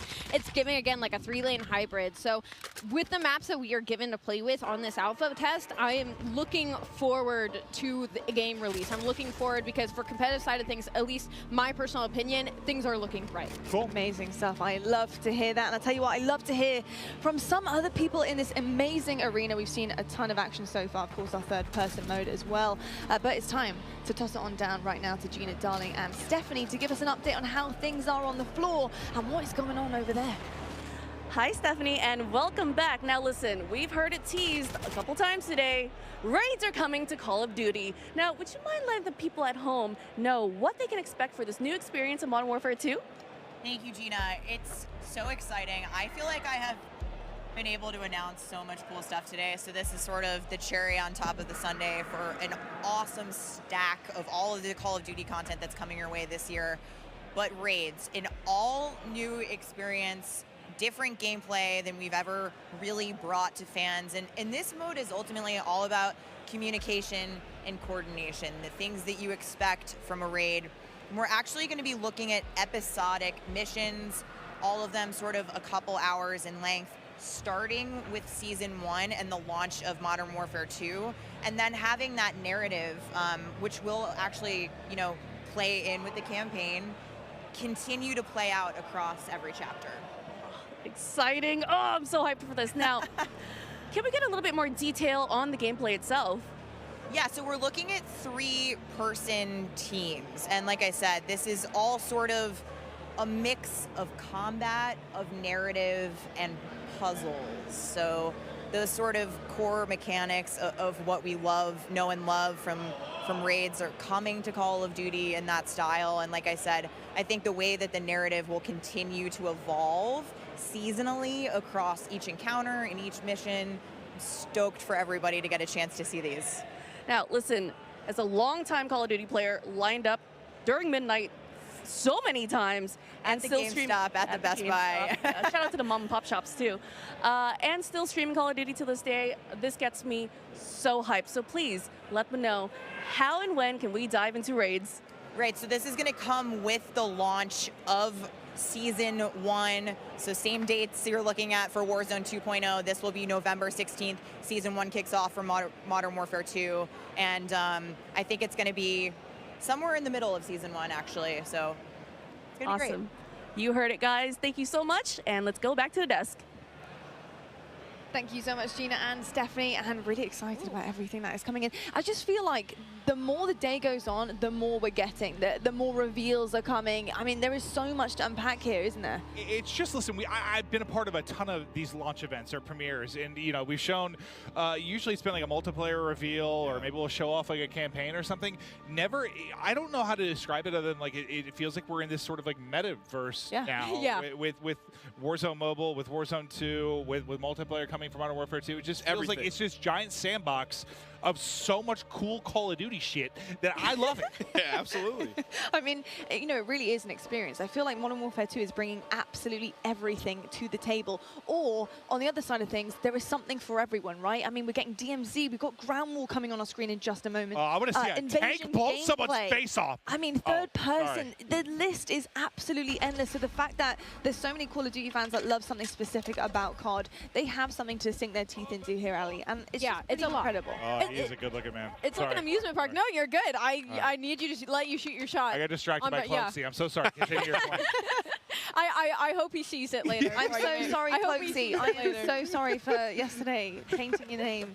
And I was just saying, it's like an amusement park of Call of Duty, right? There's just so much going on, and like we haven't even scratched the surface of it. Like there's still so much to be played. We're heading into Ground War. We're gonna see tanks. We're gonna see the vehicles. Like so much. Oh, the water! This the is water. what I've been waiting for. This is what I've been wanting to see is the boats. Wow. So they're going out. They're going fishing. They're going out. They got the full squad in there. Look, like I would not want to run into these guys. We played some Invasion. Oh, it's Stone Mountain. I'm not shocked to see that. Dude. He's ready to get tactical with the ships. Yeah. These guys got. Okay, I was gonna say he's running around with a pistol. Got the M4 in hand. Zuma here, so you know he's twisted. Yeah. Nah, he's having a blast. It's been amazing to see Tommy Zuma's success in recent months, but yeah, he's got the gunny still. It's cool to see him out here competing, playing, having some fun, but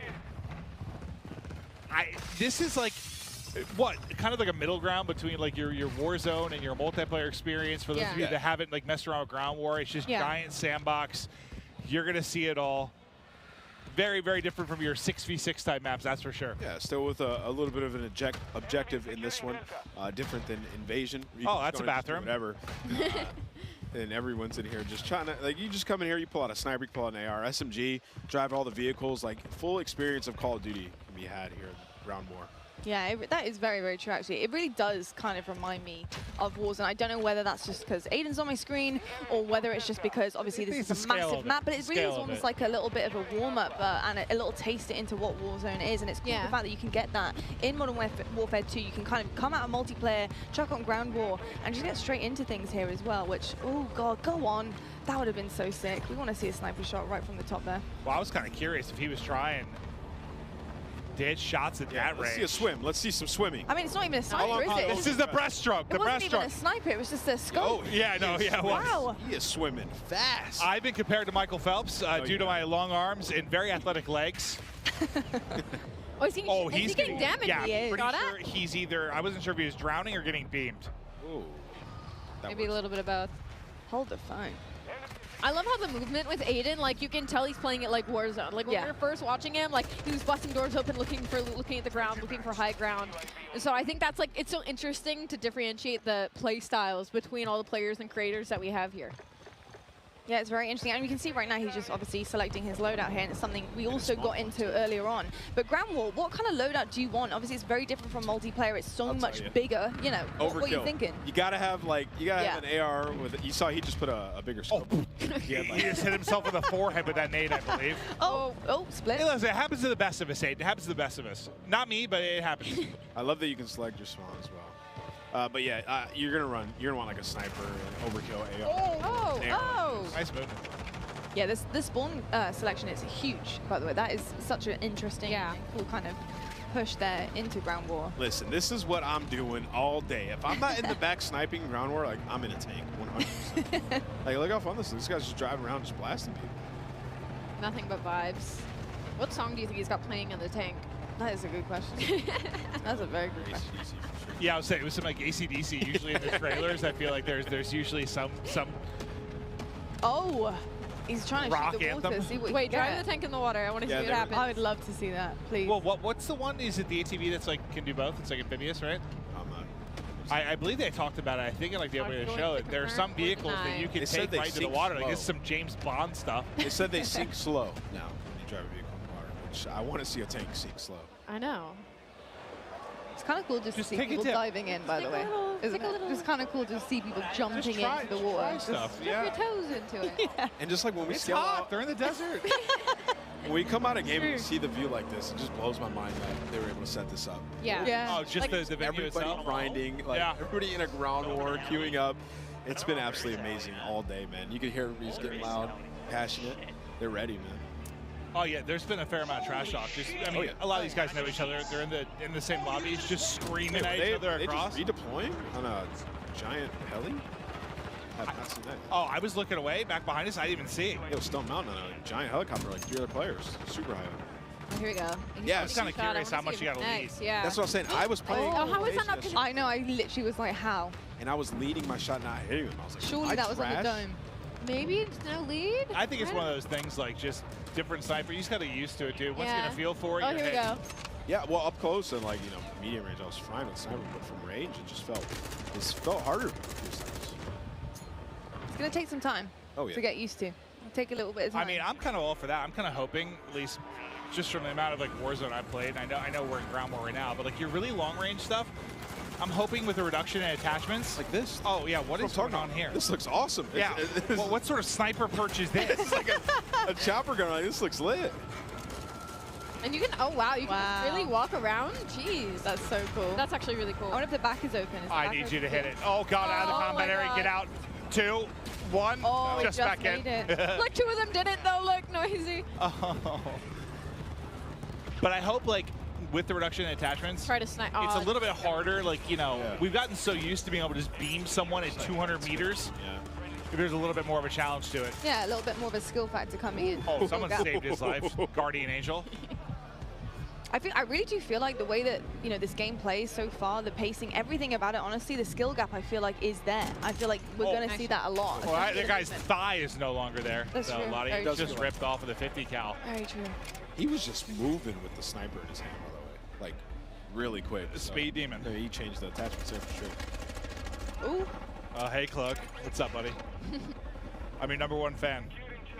I ordered your merch, and I wear your shirt every other day. Big That's fan. some pizzas in the background. That's a Like big hand delivering pizzas to the Oh, are setup. they? Okay, because I'm looking forward to that. Wow. When I'm thinking a that's- hand-delivered pizza? I'm to thinking the that's a desk? little I don't know hand-delivered when Little Caesars going around right now. Whatever my next break is, I'm throwing back an entire I hope they're getting napkins. Yeah, I'm not gonna lie. Having pizza, watching some Very gameplay on this greasy desk right now is a vibe. Yeah, I mean, what I see right now is I see Call of Duty, I see a bunch of streamers, I see Mountain Dew, I see pizza.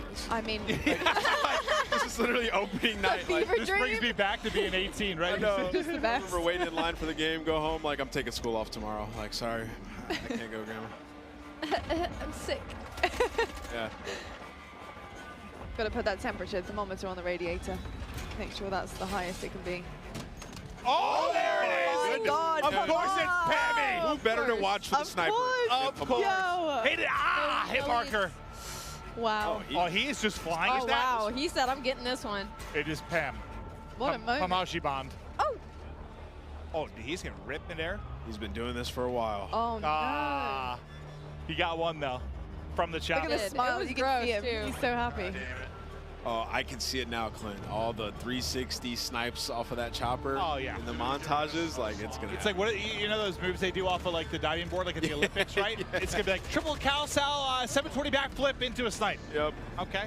Look, the dev said that they wanted fun, and that sounds pretty damn fun to me. I'm kind of with that, yeah. Oh my God! What just happened there? Sniped out of the sky. Adios. Farewell. Was that bread? I don't know. I think it was bread. I don't know. I might need a replay.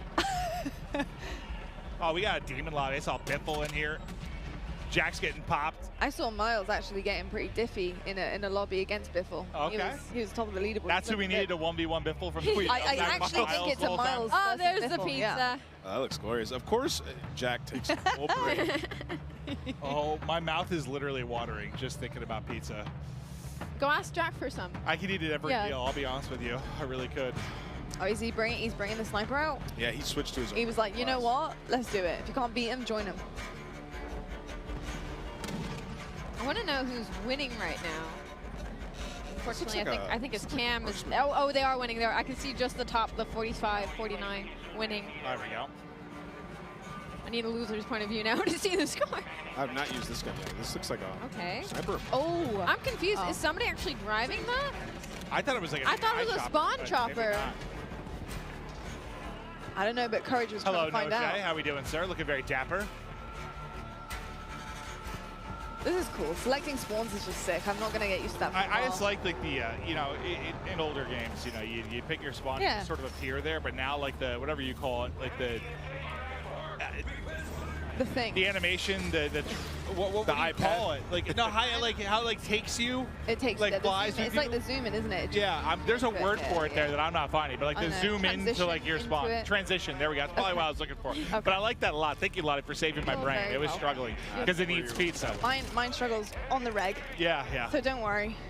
Yeah, no, I think it is really, really cool to see that. And I think it just suits ground war, honestly. It really does suit ground war. And I think in terms of the objective work, you can have a huge map here and you have to cover so many different areas. So the fact that you can choose your spawn spot is pretty sick. I love it. I think Myth hybrided his pistol to like an SMG. Whenever he switches to that, look at it because that looks the auto, right? Insane to me. There's an auto version of that pistol, and he has it on, but he has like a stock on. Nice. He's got it pretty loaded up. It's the attachments that you can really make it your own. Yeah. You can make an AR into an SMG. I mean, we've been saying it. You do a lot with And this a pistol, gun. pistol into an SMG. Into an SMG. Maybe That's that same SMG pistol into an AR. Who knows? So I've just looked at the kill feed, and Symphony is on the other team. So Perfect. That's exactly what I need. I needed to snipe him. Oh. That'll bring me a whole lot of happiness. Oh, that's a tank. That was Optic Can't snipe Blake that. getting plucked. I want to see that drill charge being thrown on the ground and a tank running over it. We saw it in the trailer, but I need the one like through the roof. No, like there's one you put on the ground. Well, yeah, you can do it through the wall as well. But I think it'll just. I really want to see the Oh, floating, okay. Oh, he's popping off now. floating nade. I want to see so bad. The floating mine. Oh, Wow, there's a this lot of looks red arrows insane. over there. Yeah, wow. Oh. That looks so beautiful. It has the It's whole map awesome, on it. yeah. Like, in color as well. It looks great. Cruise missile out. He's calling everything in. Doesn't see anyone. Oh, there we go. Ah, they are inside. Unfortunately, not able to hit it, but fact is, Myth taking over the lobby. Snipe looking hot. I mean, we've seen everything so far in this. We've seen vehicle combat, aerial, some crazy gunfights in buildings. Cloak was just chilling inside of a tower. So everybody, your specific taste of Call of Duty you can find in Ground War. Yeah, it's a little bit of everything. Just fun. It's just fun. You can look a lot of the settings right now, you know, because it's never their fault. It's a settings problem. So I think Oh, we're on the hunt for what's wrong right now. I love going through this. It's just my favorite thing in the world. Just making sure everything's exactly how I need it to And you be. never thought it could be your thumbs? No, oh, no. I just really like tinkering with it. Oh, yeah. But do I blame it when I have failures? Yes, I do, Lottie. Oh, yeah. Yes, I do. No, It's I think rarely we all my do. fault, We Lottie. all do, to be honest. I understand that. Got a lot of red up there right now. Wait, Yeah, so you right? can spawn in a vehicle. You see that? That's dope. Yeah. Yeah, it says full, so I guess he's waiting for somebody to deboard. That's sweet. What? Not noticed that. Right, somebody get knocked out of it. I wonder if you can spawn in a chopper, in a helicopter. Must be. I believe we're going to be tossing to the floor soon. I'll tell you what, I'm going to see if in the 3 minutes I'm off camera, if I can eat an entire pizza. I'm going to try to. I would like to know if you You can. want to bring me some? Yeah, I'm going to try and find it. That's my We'd goal. like a follow-up on that for sure. This is mwII here. These guys are all grinding. We're going to get to see some Warzone later today. It's going to be epic. It is going to be absolutely incredible. Well, I'll tell you what, folks, we're just about done here with watching this Grand War gameplay. We're going to toss it on down to the main stage to find out who Jess has got and who she's going to be talking to. Jess, over to you. Thank you so much, Lottie. Yeah, I'm actually here with one of my favorite streamers, Swish'em. How are you enjoying yourself here at COD Next? I mean, you're here among 200 of your fellow streamers playing what I can only imagine is your favorite game. How does that feel? Honestly, the experience so far, it's been amazing. Like, I can't put into words. Like, the feeling to be here right now playing MW2 and getting all the first looks, like, you can't have anything better, you know? So far, like, I'm loving it. Like, I feel like a little kid on Christmas. Like, everything, like the aspect of all, you know, everything in the game right now with multiplayer, it feels so good, so smooth. I just want to keep playing this. I don't want to go back to caldera right now. Well, we've had a little taste now of, you know, 6v6, ground war, different maps, different modes. Kind of what's your main takeaway here from this game? Honestly, I'm loving third person right now. It's like, honestly, I didn't know if I was gonna like it or not because, you know, we've never had third person, you know, with the past COD, but honestly, I'm loving it a lot. And I love the maps. Everything, you know, is really good right now and it's feeling, you know, smooth. All right, final question. I mean, what is next for you and your stream and your content? MW2 grind, that's all I'm looking forward to. Can't wait. That makes perfect sense. Well, thank you so much, and best of luck. Have fun out there. Lottie, babe, back on over to you. Thank you so much, Jess. And you can see right now there is so much happening behind us. All the creators, you can see the ring lights for days. So much Modern Warfare 2 being played. But my name is Lottie, I'm on the desk, I'm joined by Maven. But I also do have two very special people to talk about Modern Warfare 2 and what it took to make it look so damn glorious. We've got Mark and Joel joining us. And guys, I mean, studio animation director, and we've got studio art director here. I gotta say, first and foremost, this game is stunning. Awesome. Like, it is absolutely beautiful. The colors are incredible. Yes. I just want to dive in IRL, to be perfectly honest with you, but it's not really just beautiful. brown. It's not just brown. It has some color. I promise I didn't joke about that already multiple times today. But no, Yeah. seriously, there's been a lot of like gray and brown sometimes. There are many hues. We got our hue chart out. We I put love that it. in there. It looks vibrant. I'm loving it. It just Exactly. feels good when you're out there slaying. It looks absolutely incredible. I'm so excited to dive deeper into that. But folks at home, if you didn't already know, we've got an epic giveaway from our friends at Jack Links. And each Jack Links supply drop includes a brand new copy of Modern Warfare on the platform of your choice. Delicious Jack Links limited edition products. Brand new epic in-game items from Jack Links. So if you want to find out more, check this out. Looking for an epic way to celebrate the launch of Modern Warfare 2? Jack Links has got you covered, giving you the chance to win the ultimate Modern Warfare 2 supply drop. Keep an eye out during the broadcast for the Jack Links Sasquatch to appear on screen. If you see it, grab your phone and scan the QR code, following the prompts to qualify for entry. Tune in to Call of Duty Next. Squad up with Sasquatch and level up for the ultimate viewing experience, courtesy of Jack Links. Terms and conditions apply.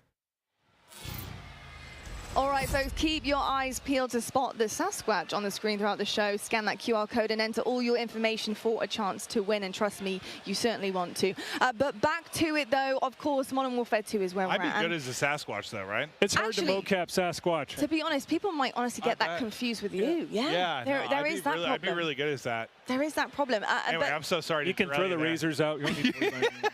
But I'll tell you what isn't a problem is the color palette on this game. It's absolutely stunning. You know, I looked at Mikado earlier on, and I was just floored by how good it looks. What does it take to make a map? You know, how from scratch, you're looking at the color schemes, you're looking at what you want to put in, the details. It's very finely detailed, and I think that makes people really want to dive into the game and start grinding it. Well, I think like it's important to create an immersive environment, go out and capture reality. But you know, at the end of the day, it's all the details. And what's funny about making stuff like this is it's about what you leave out.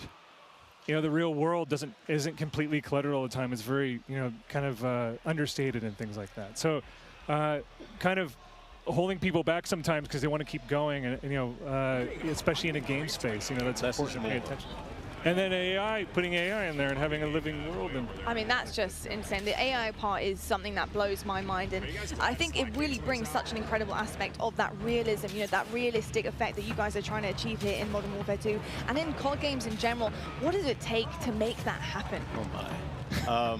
Well, it takes a lot of like just research and reference that we use. Like all of us are mad action movie fans and you know, cartoon anime and all that stuff. But that's the action side of it. Yeah. But we have to have that authenticity where we deal with our military advisors, all different branches of the military. We ask them questions all the time. We're always asking, hey, would you do it like this or would you do it like that?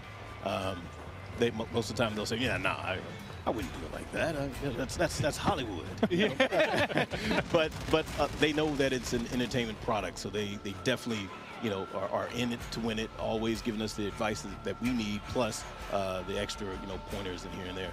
Then we bring them into the mocap stage. Yeah. Get them suited up. A lot of them never been in anything like that. They're in spandex. With the dots and stuff. Big tough guys. So, but once they get going, I mean, it's amazing when you see a lot of the movements that they do. They're like, wow, man, that's going to look good in the game. Yeah.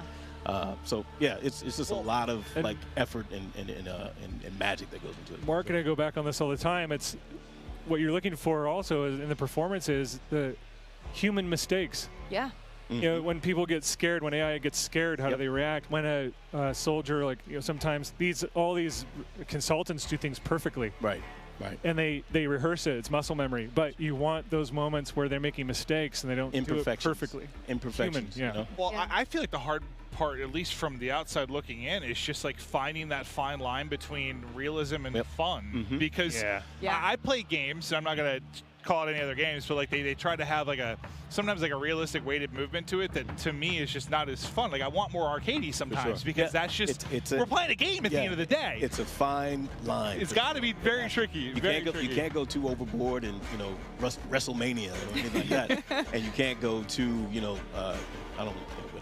It's contrast. We see that. I mean, with the Oni skin we saw earlier, the way that the guy was walking the operator, we having that fun, that exciting aspect. You? Was that you? That was me in the suit. Yes. Was it really? No way. Yeah. Oh, dude, that looks dope. Oh my! I'm a big fan. First off, awesome. big fan of Awesome. the Oni. That looks awesome. But I mean, that was fun. We are bringing that fun element to operators like Oni and having these exclusive skins that you're able to put on, and it changes the whole character that you are embodying in the game, and that's where the fun aspect comes in. But you do have people who want to stay true. They want that realistic kind of approach and feel to the game, and I think the balance is really difficult, but something so far we've seen is that you guys have done that so well. Where does the decision making of the AI come in? I know the intuitive, creative part of the AI is so important to you guys, and having them making those decisions and become actually a vital aspect of in-game play. How does that work? Well, that's a balance between the programmers.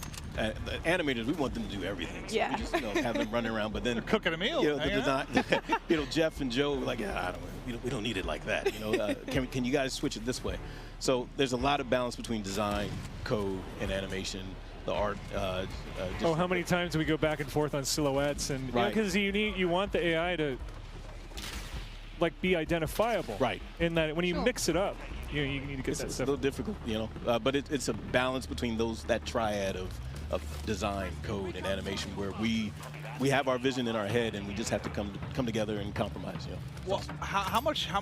I guess I feel like adding like the third person kind of put a spotlight on you from an animation standpoint, because we've all seen like when you're in first person, you don't see a lot of the animations you do, but like when you're fighting somebody online, like every now and then the animation can be janky due to whatever, desync.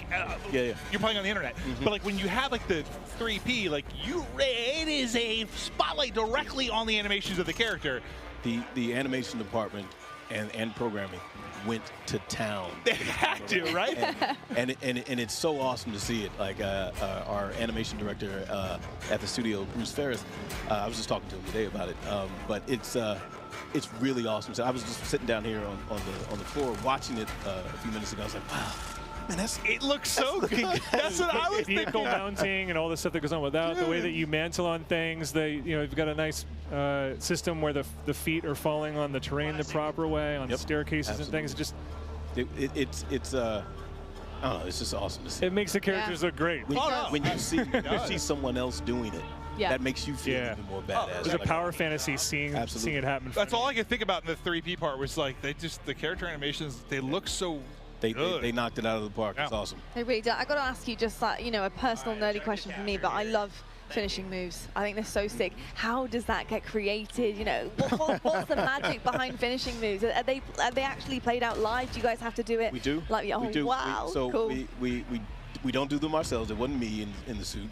We go get stunt people, and we kind of map it out first, draw sketches, you know, like, hey, maybe it's like, do like this, do like that. We get them on stage, and then we kind of like just go through it together, you know, to kind of just bring that action and that feel, that same thing that you just felt. Yes. We did it last project. This time, we like, all right, we need to up the ante a little bit. Love it. So, violence and aggression. I'm going to put pressure on both of you if this isn't in yet. So, listen, this is going back to, we were talking about the fact that one thing that's tough with first person is when you get cool operators, right? You don't see them as much. And like finishing moves is one where you do, but like going back, this is back to like Blackout, but like when you would do, there were different like emotes you could use where you would like dance and you'd have the hula hoop and stuff like that. So you'd kind of see your avatar more. You could show off. You could do a lot of taunting type things. Yeah, right. Is that in that, or can you add it for me?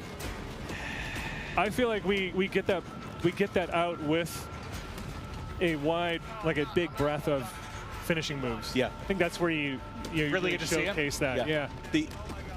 You weren't asking if we have emotes, right? Well, no. I guess more like I'm trying to think back. Like there was one where I could do like a hula hoop or like goofy kind of stuff you could do to like show off. And I just like I guess I like to see my operator more and more. For sure. Yeah. And you guys have put so much work into the animation. Like I want to see my guy dance. You know, I want to get down and nasty. It's an evolving system. We have to see what happens. Right now, sure. we're so focused on. This is a big game. Oh yeah. You don't say. You don't say. If I look tired, if I don't look tired, it's because the makeup artists here are really good. Right. But yeah, there's a lot going on. But yeah, we've got a long. Oh yeah. There's a lot of road left in front of us too. Keep me in mind that I want a bald character that can move a little bit. All right. Easy. That's why. If we need to get me in, we got you. If we need to get me in. I'm going to call it dance some on motion grade. caption stuff. Yeah, I'm with it. like I'm with it. I can definitely attest that you don't want to get him in.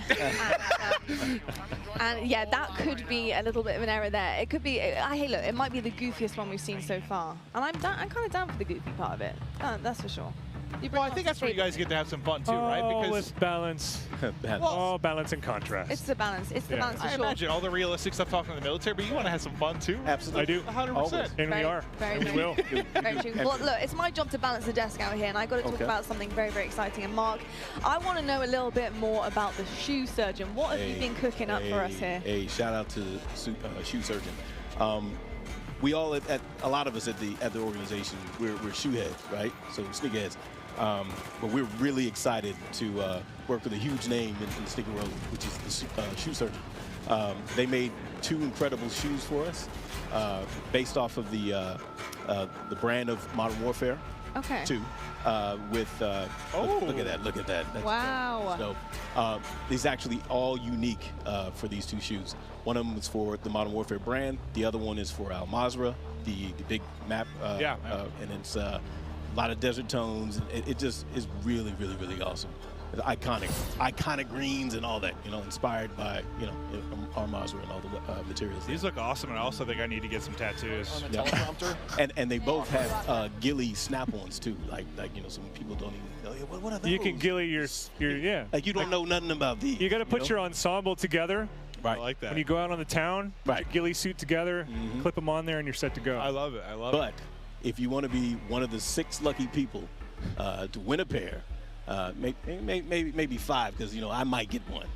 You need to follow Call of Duty. Okay. Then you need to tweet hashtag CodNext and hashtag sweepstakes, or you can scan the QR code there and enter to win. It's as easy as that, folks. Absolutely incredible. I got to say, I really want to cop that desert color pair. I want the Modern Warfare 2 one. Ooh, I like that. The iconic green. Yeah, the iconic green. Absolutely. I'm wearing it today. I got to say, it looked pretty good with what I'm wearing right now. Did you see Joanna's pants though? I did.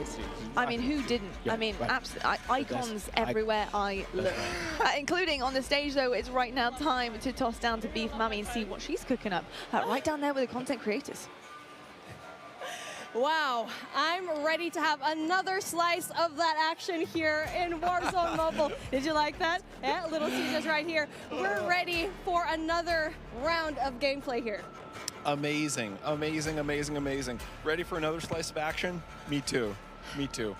So yeah, you know, only in Call of Duty Warzone Mobile can you have the type of intense, you know, up to 120 player real action. So let's get back on in and see what we have going on today. Well, you can already see it. It's after the turns and what we've seen here so far, because so far it's been absolutely crazy. It's been Warzone 2.0, it's been Modern Warfare 2, and now we're going back in here. We're going back to mobile. And now I'm pretty sure a lot of you guys at home are really interested to see what is happening with our streamers that we have here today. And if you don't have it yet, comment down below what were your favorite moments here yet again, because we've had so many things happening already. Incredible, incredible. Now, and you know, one of the things that we wanted to make sure we do is go over. Let's talk to some of the talent, talk to some of our friends, see what's going on. Why don't we head over there? And another incredible round of Warzone Battle Royale comes to this, and now it feels like such a great time. And now I'm really excited to go and move around, especially with my little box. I wonder if all of our streamers playing today wants a slice of this pizza, because obviously we've been eating this the whole day. And that's the reason why we have so much energy. And not only that, it's absolutely delicious, but we are heading on over to our streamers right now. I think we're gonna take a look at Hawk's Nest and Bobby Plays. We're taking a look at what they're doing right now, and it looks like here in the action, let's see if they kind of want to slice, but obviously they are very busy when it comes to the gameplay right now. See, you can see the comms. They're just so into it right now. The focus. Bobby and Hawks, they don't even know what's going on outside them. They have a camera, they have a pizza box. Oh, maybe if they smell the pizza, they'll want some. Hi, would you like a slice? Are you hungry? Yeah, actually, very hungry. Okay, maybe we can help them out later on with a slice of pizza. We can be your personal pizza holder. But we're moving on right now here to Bobby. I kind of want to ask him, so far, you're just walking inside, you're chilling. So where are you guys right now and what's happening so far? Well, there's a guy right ahead of us. I'm going to go ahead and die to him. Wait, no, I killed him. We're chilling. You know, we're just dominating. We obliterated Godsley earlier, and he didn't really stand a chance. Noah managed to outcamp us. Wait, there's multiple people, multiple directions. Oh my God, I'm probably dead. I'm concussed. Okay, we're gonna get back to you later on. You guys focus over there. I don't want y'all to die just because of us. Oh, and speaking of, Bobby's gonna be headed on into the gulag, but you know what? It's okay, it's fine. A lot of these gameplays happening right now. So far, how are you feeling right now, Matt? Like, you're seeing all the gameplay. It's been crazy here so far. Great question. You know, feeling really good. Feeling really good. We still have so much longer to go in terms of development, but right now, you know, we know people are loving the game. We know people are excited to get in there, and more than anything else, at this point, we want to make sure the moment-to-moment action is just good. For us right now, moment-to-moment action, and you know, the other thing that's worth touching on a little bit is cross-progression, really breaking down what that means a little bit. Absolutely, that cross progression. If you are at home, if you're playing Warzone 2.0, if you're playing Modern Warfare 2, that progression that you have over there, it can transfer over into Warzone Mobile, where if you want to grind for the Battle Pass, you can do so at the tip of your fingers. Yeah, that's right. If you have things going down at home, you can definitely bring it down into wherever you are. If you're on the car, you can grind for it. So again, so many new things. And for me, I think it's such a revolutionary thing for this to happen. Yeah, exactly. You know, we were talking the other day around like, well, what does that mean? If I'm a player, cross progression, how does that benefit me? And there really are a handful of experiences we think are just made better by cross progression. So I want to talk about those just for a little bit. The first one is, let's say I'm playing for, you know, a couple days. We have some new functional weapons that are unlocked. If I'm playing on console or PC or mobile and have a long session, maybe I, you know, do pretty well, then I unlock that functional weapon. That time investment that you just made, that now carries over to all the other platforms, regardless of where it happens on. So think about the time save there. Exactly, not just that, you're interconnected. I mean, we like to say it again and again because it's just a revolutionary thing to have. But I know you have something else in mind because you have so much new features here, and we're only in alpha here. So again, we're just talking about all the main things that's happening right now. Exactly, and you know, so that's the first one for me. Unlocking new functionals, it's fantastic. It saves me a lot of time. The fact that whatever I unlock on one platform, I find on the other platforms. The second one for me that I think really is just super cool and also is very player-friendly, which is one of the things super important to us, is shared battle pass. So let's say I've leveled up the battle pass on one platform. Say I'm playing on mobile, you know, had an awesome session with my friends. The next day, all that progress again carries over. So the stuff I've unlocked and my level, just those benefits now kind of really carry over with me. And the final one I just want to talk about for 1 sec. Let's imagine over the years I've built up a group of people. Now some I know in real life, maybe others I've met playing. That friend group, so the chats and the larger social experience, now they're going to carry over across platforms and across our sessions. Why are we doing this? We're doing this because we can, honestly. Other games can't. And also because we just think it makes for a better social experience. And now that social experience is definitely really important because it's the first time that we can cross over finally from mobile to PC and console. So if you're playing a game, you can literally just call up your buddies, message them, and there you go. They're gonna know you're playing. Hey, what are you doing? I'm playing Warzone mobile right now. No way, you're playing us from your phone. That is just absolutely revolutionary stuff. And so with things like that, I'm really excited to see how it progresses later on into the game and really just excited for its launch. And now, speaking of, we're taking a look at our duos yet again. So we're going back into the gameplay where we're taking a look at Jokesta. And with everything so far, I don't think we've touched up on vehicles that much anymore. So, I mean, yeah, the ATV, you got it right over here. You have the classic vehicles that we got to see in Verdansk the first time. Exactly. One thing I love about the Verdansk vehicles too, a lot of differences. Helicopter, slow trucks, fast, quick ATVs. You really have the whole experience. There's nothing better for me too than helicopter. I don't know about you, but I'm a helicopter person. I agree with that. I mean, it's the fastest route to go in there, but if you need to be ready, you have to go and drop right now. Especially if there's going to be a javelin just pointed at you, you make sure that you get out of the helicopter ASAP.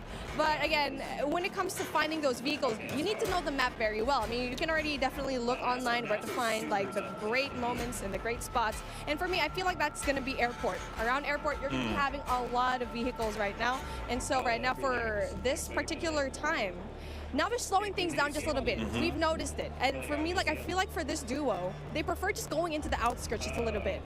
Exactly, yeah, I think they're smart that way. They loot, they get what they need to do, always staying together, but then occasionally, once they have what they need, they're waiting for the next circle to collapse, they're finding those areas in the map where maybe the action's a little bit lower. After all, you know, last people alive win. Exactly. I mean, it just depends on what kind of gameplay you really like. Are you going to be aggressive? Are you going to be dropping down Superstore, Boneyard, downtown, or do you prefer the outskirts and be on the mountains and try to see what is going to happen when you are going to see just a little bit of a step back? But obviously, it does have its risks. You won't have as much loot going into it, and you won't have as much kills. Exactly, exactly. Final thing, getting into Storage Town, circles collapsing. For me, this is the intensity that I'm looking for. Man, it's my favorite. Same. I mean, it's really just a strategy that you can play for me. I'm the type of player that goes outside of the circle, going into the smoke, going into the outside of the zone, and try to have like a better angle there, because once the circle's zoning in, you don't know that anyone's going to stay out there. People are just going to assume everyone's inside the zone, right? Exactly, 100%. Those are the real savvy players. That gas mask, slow lagger behind. Yeah. I die to them all the time. I mean, prior to this event, I was looking at the top 200 Warzone clips of all time, and I just saw one. I hope we get to see it here in Warzone Mobile, where you get to see so many more highlights from outside of the zone, repositioning themselves, especially at the outside of the zone. But hey, take a look at that. Speaking of another highlight, we get to see it. Noah from YouTube tries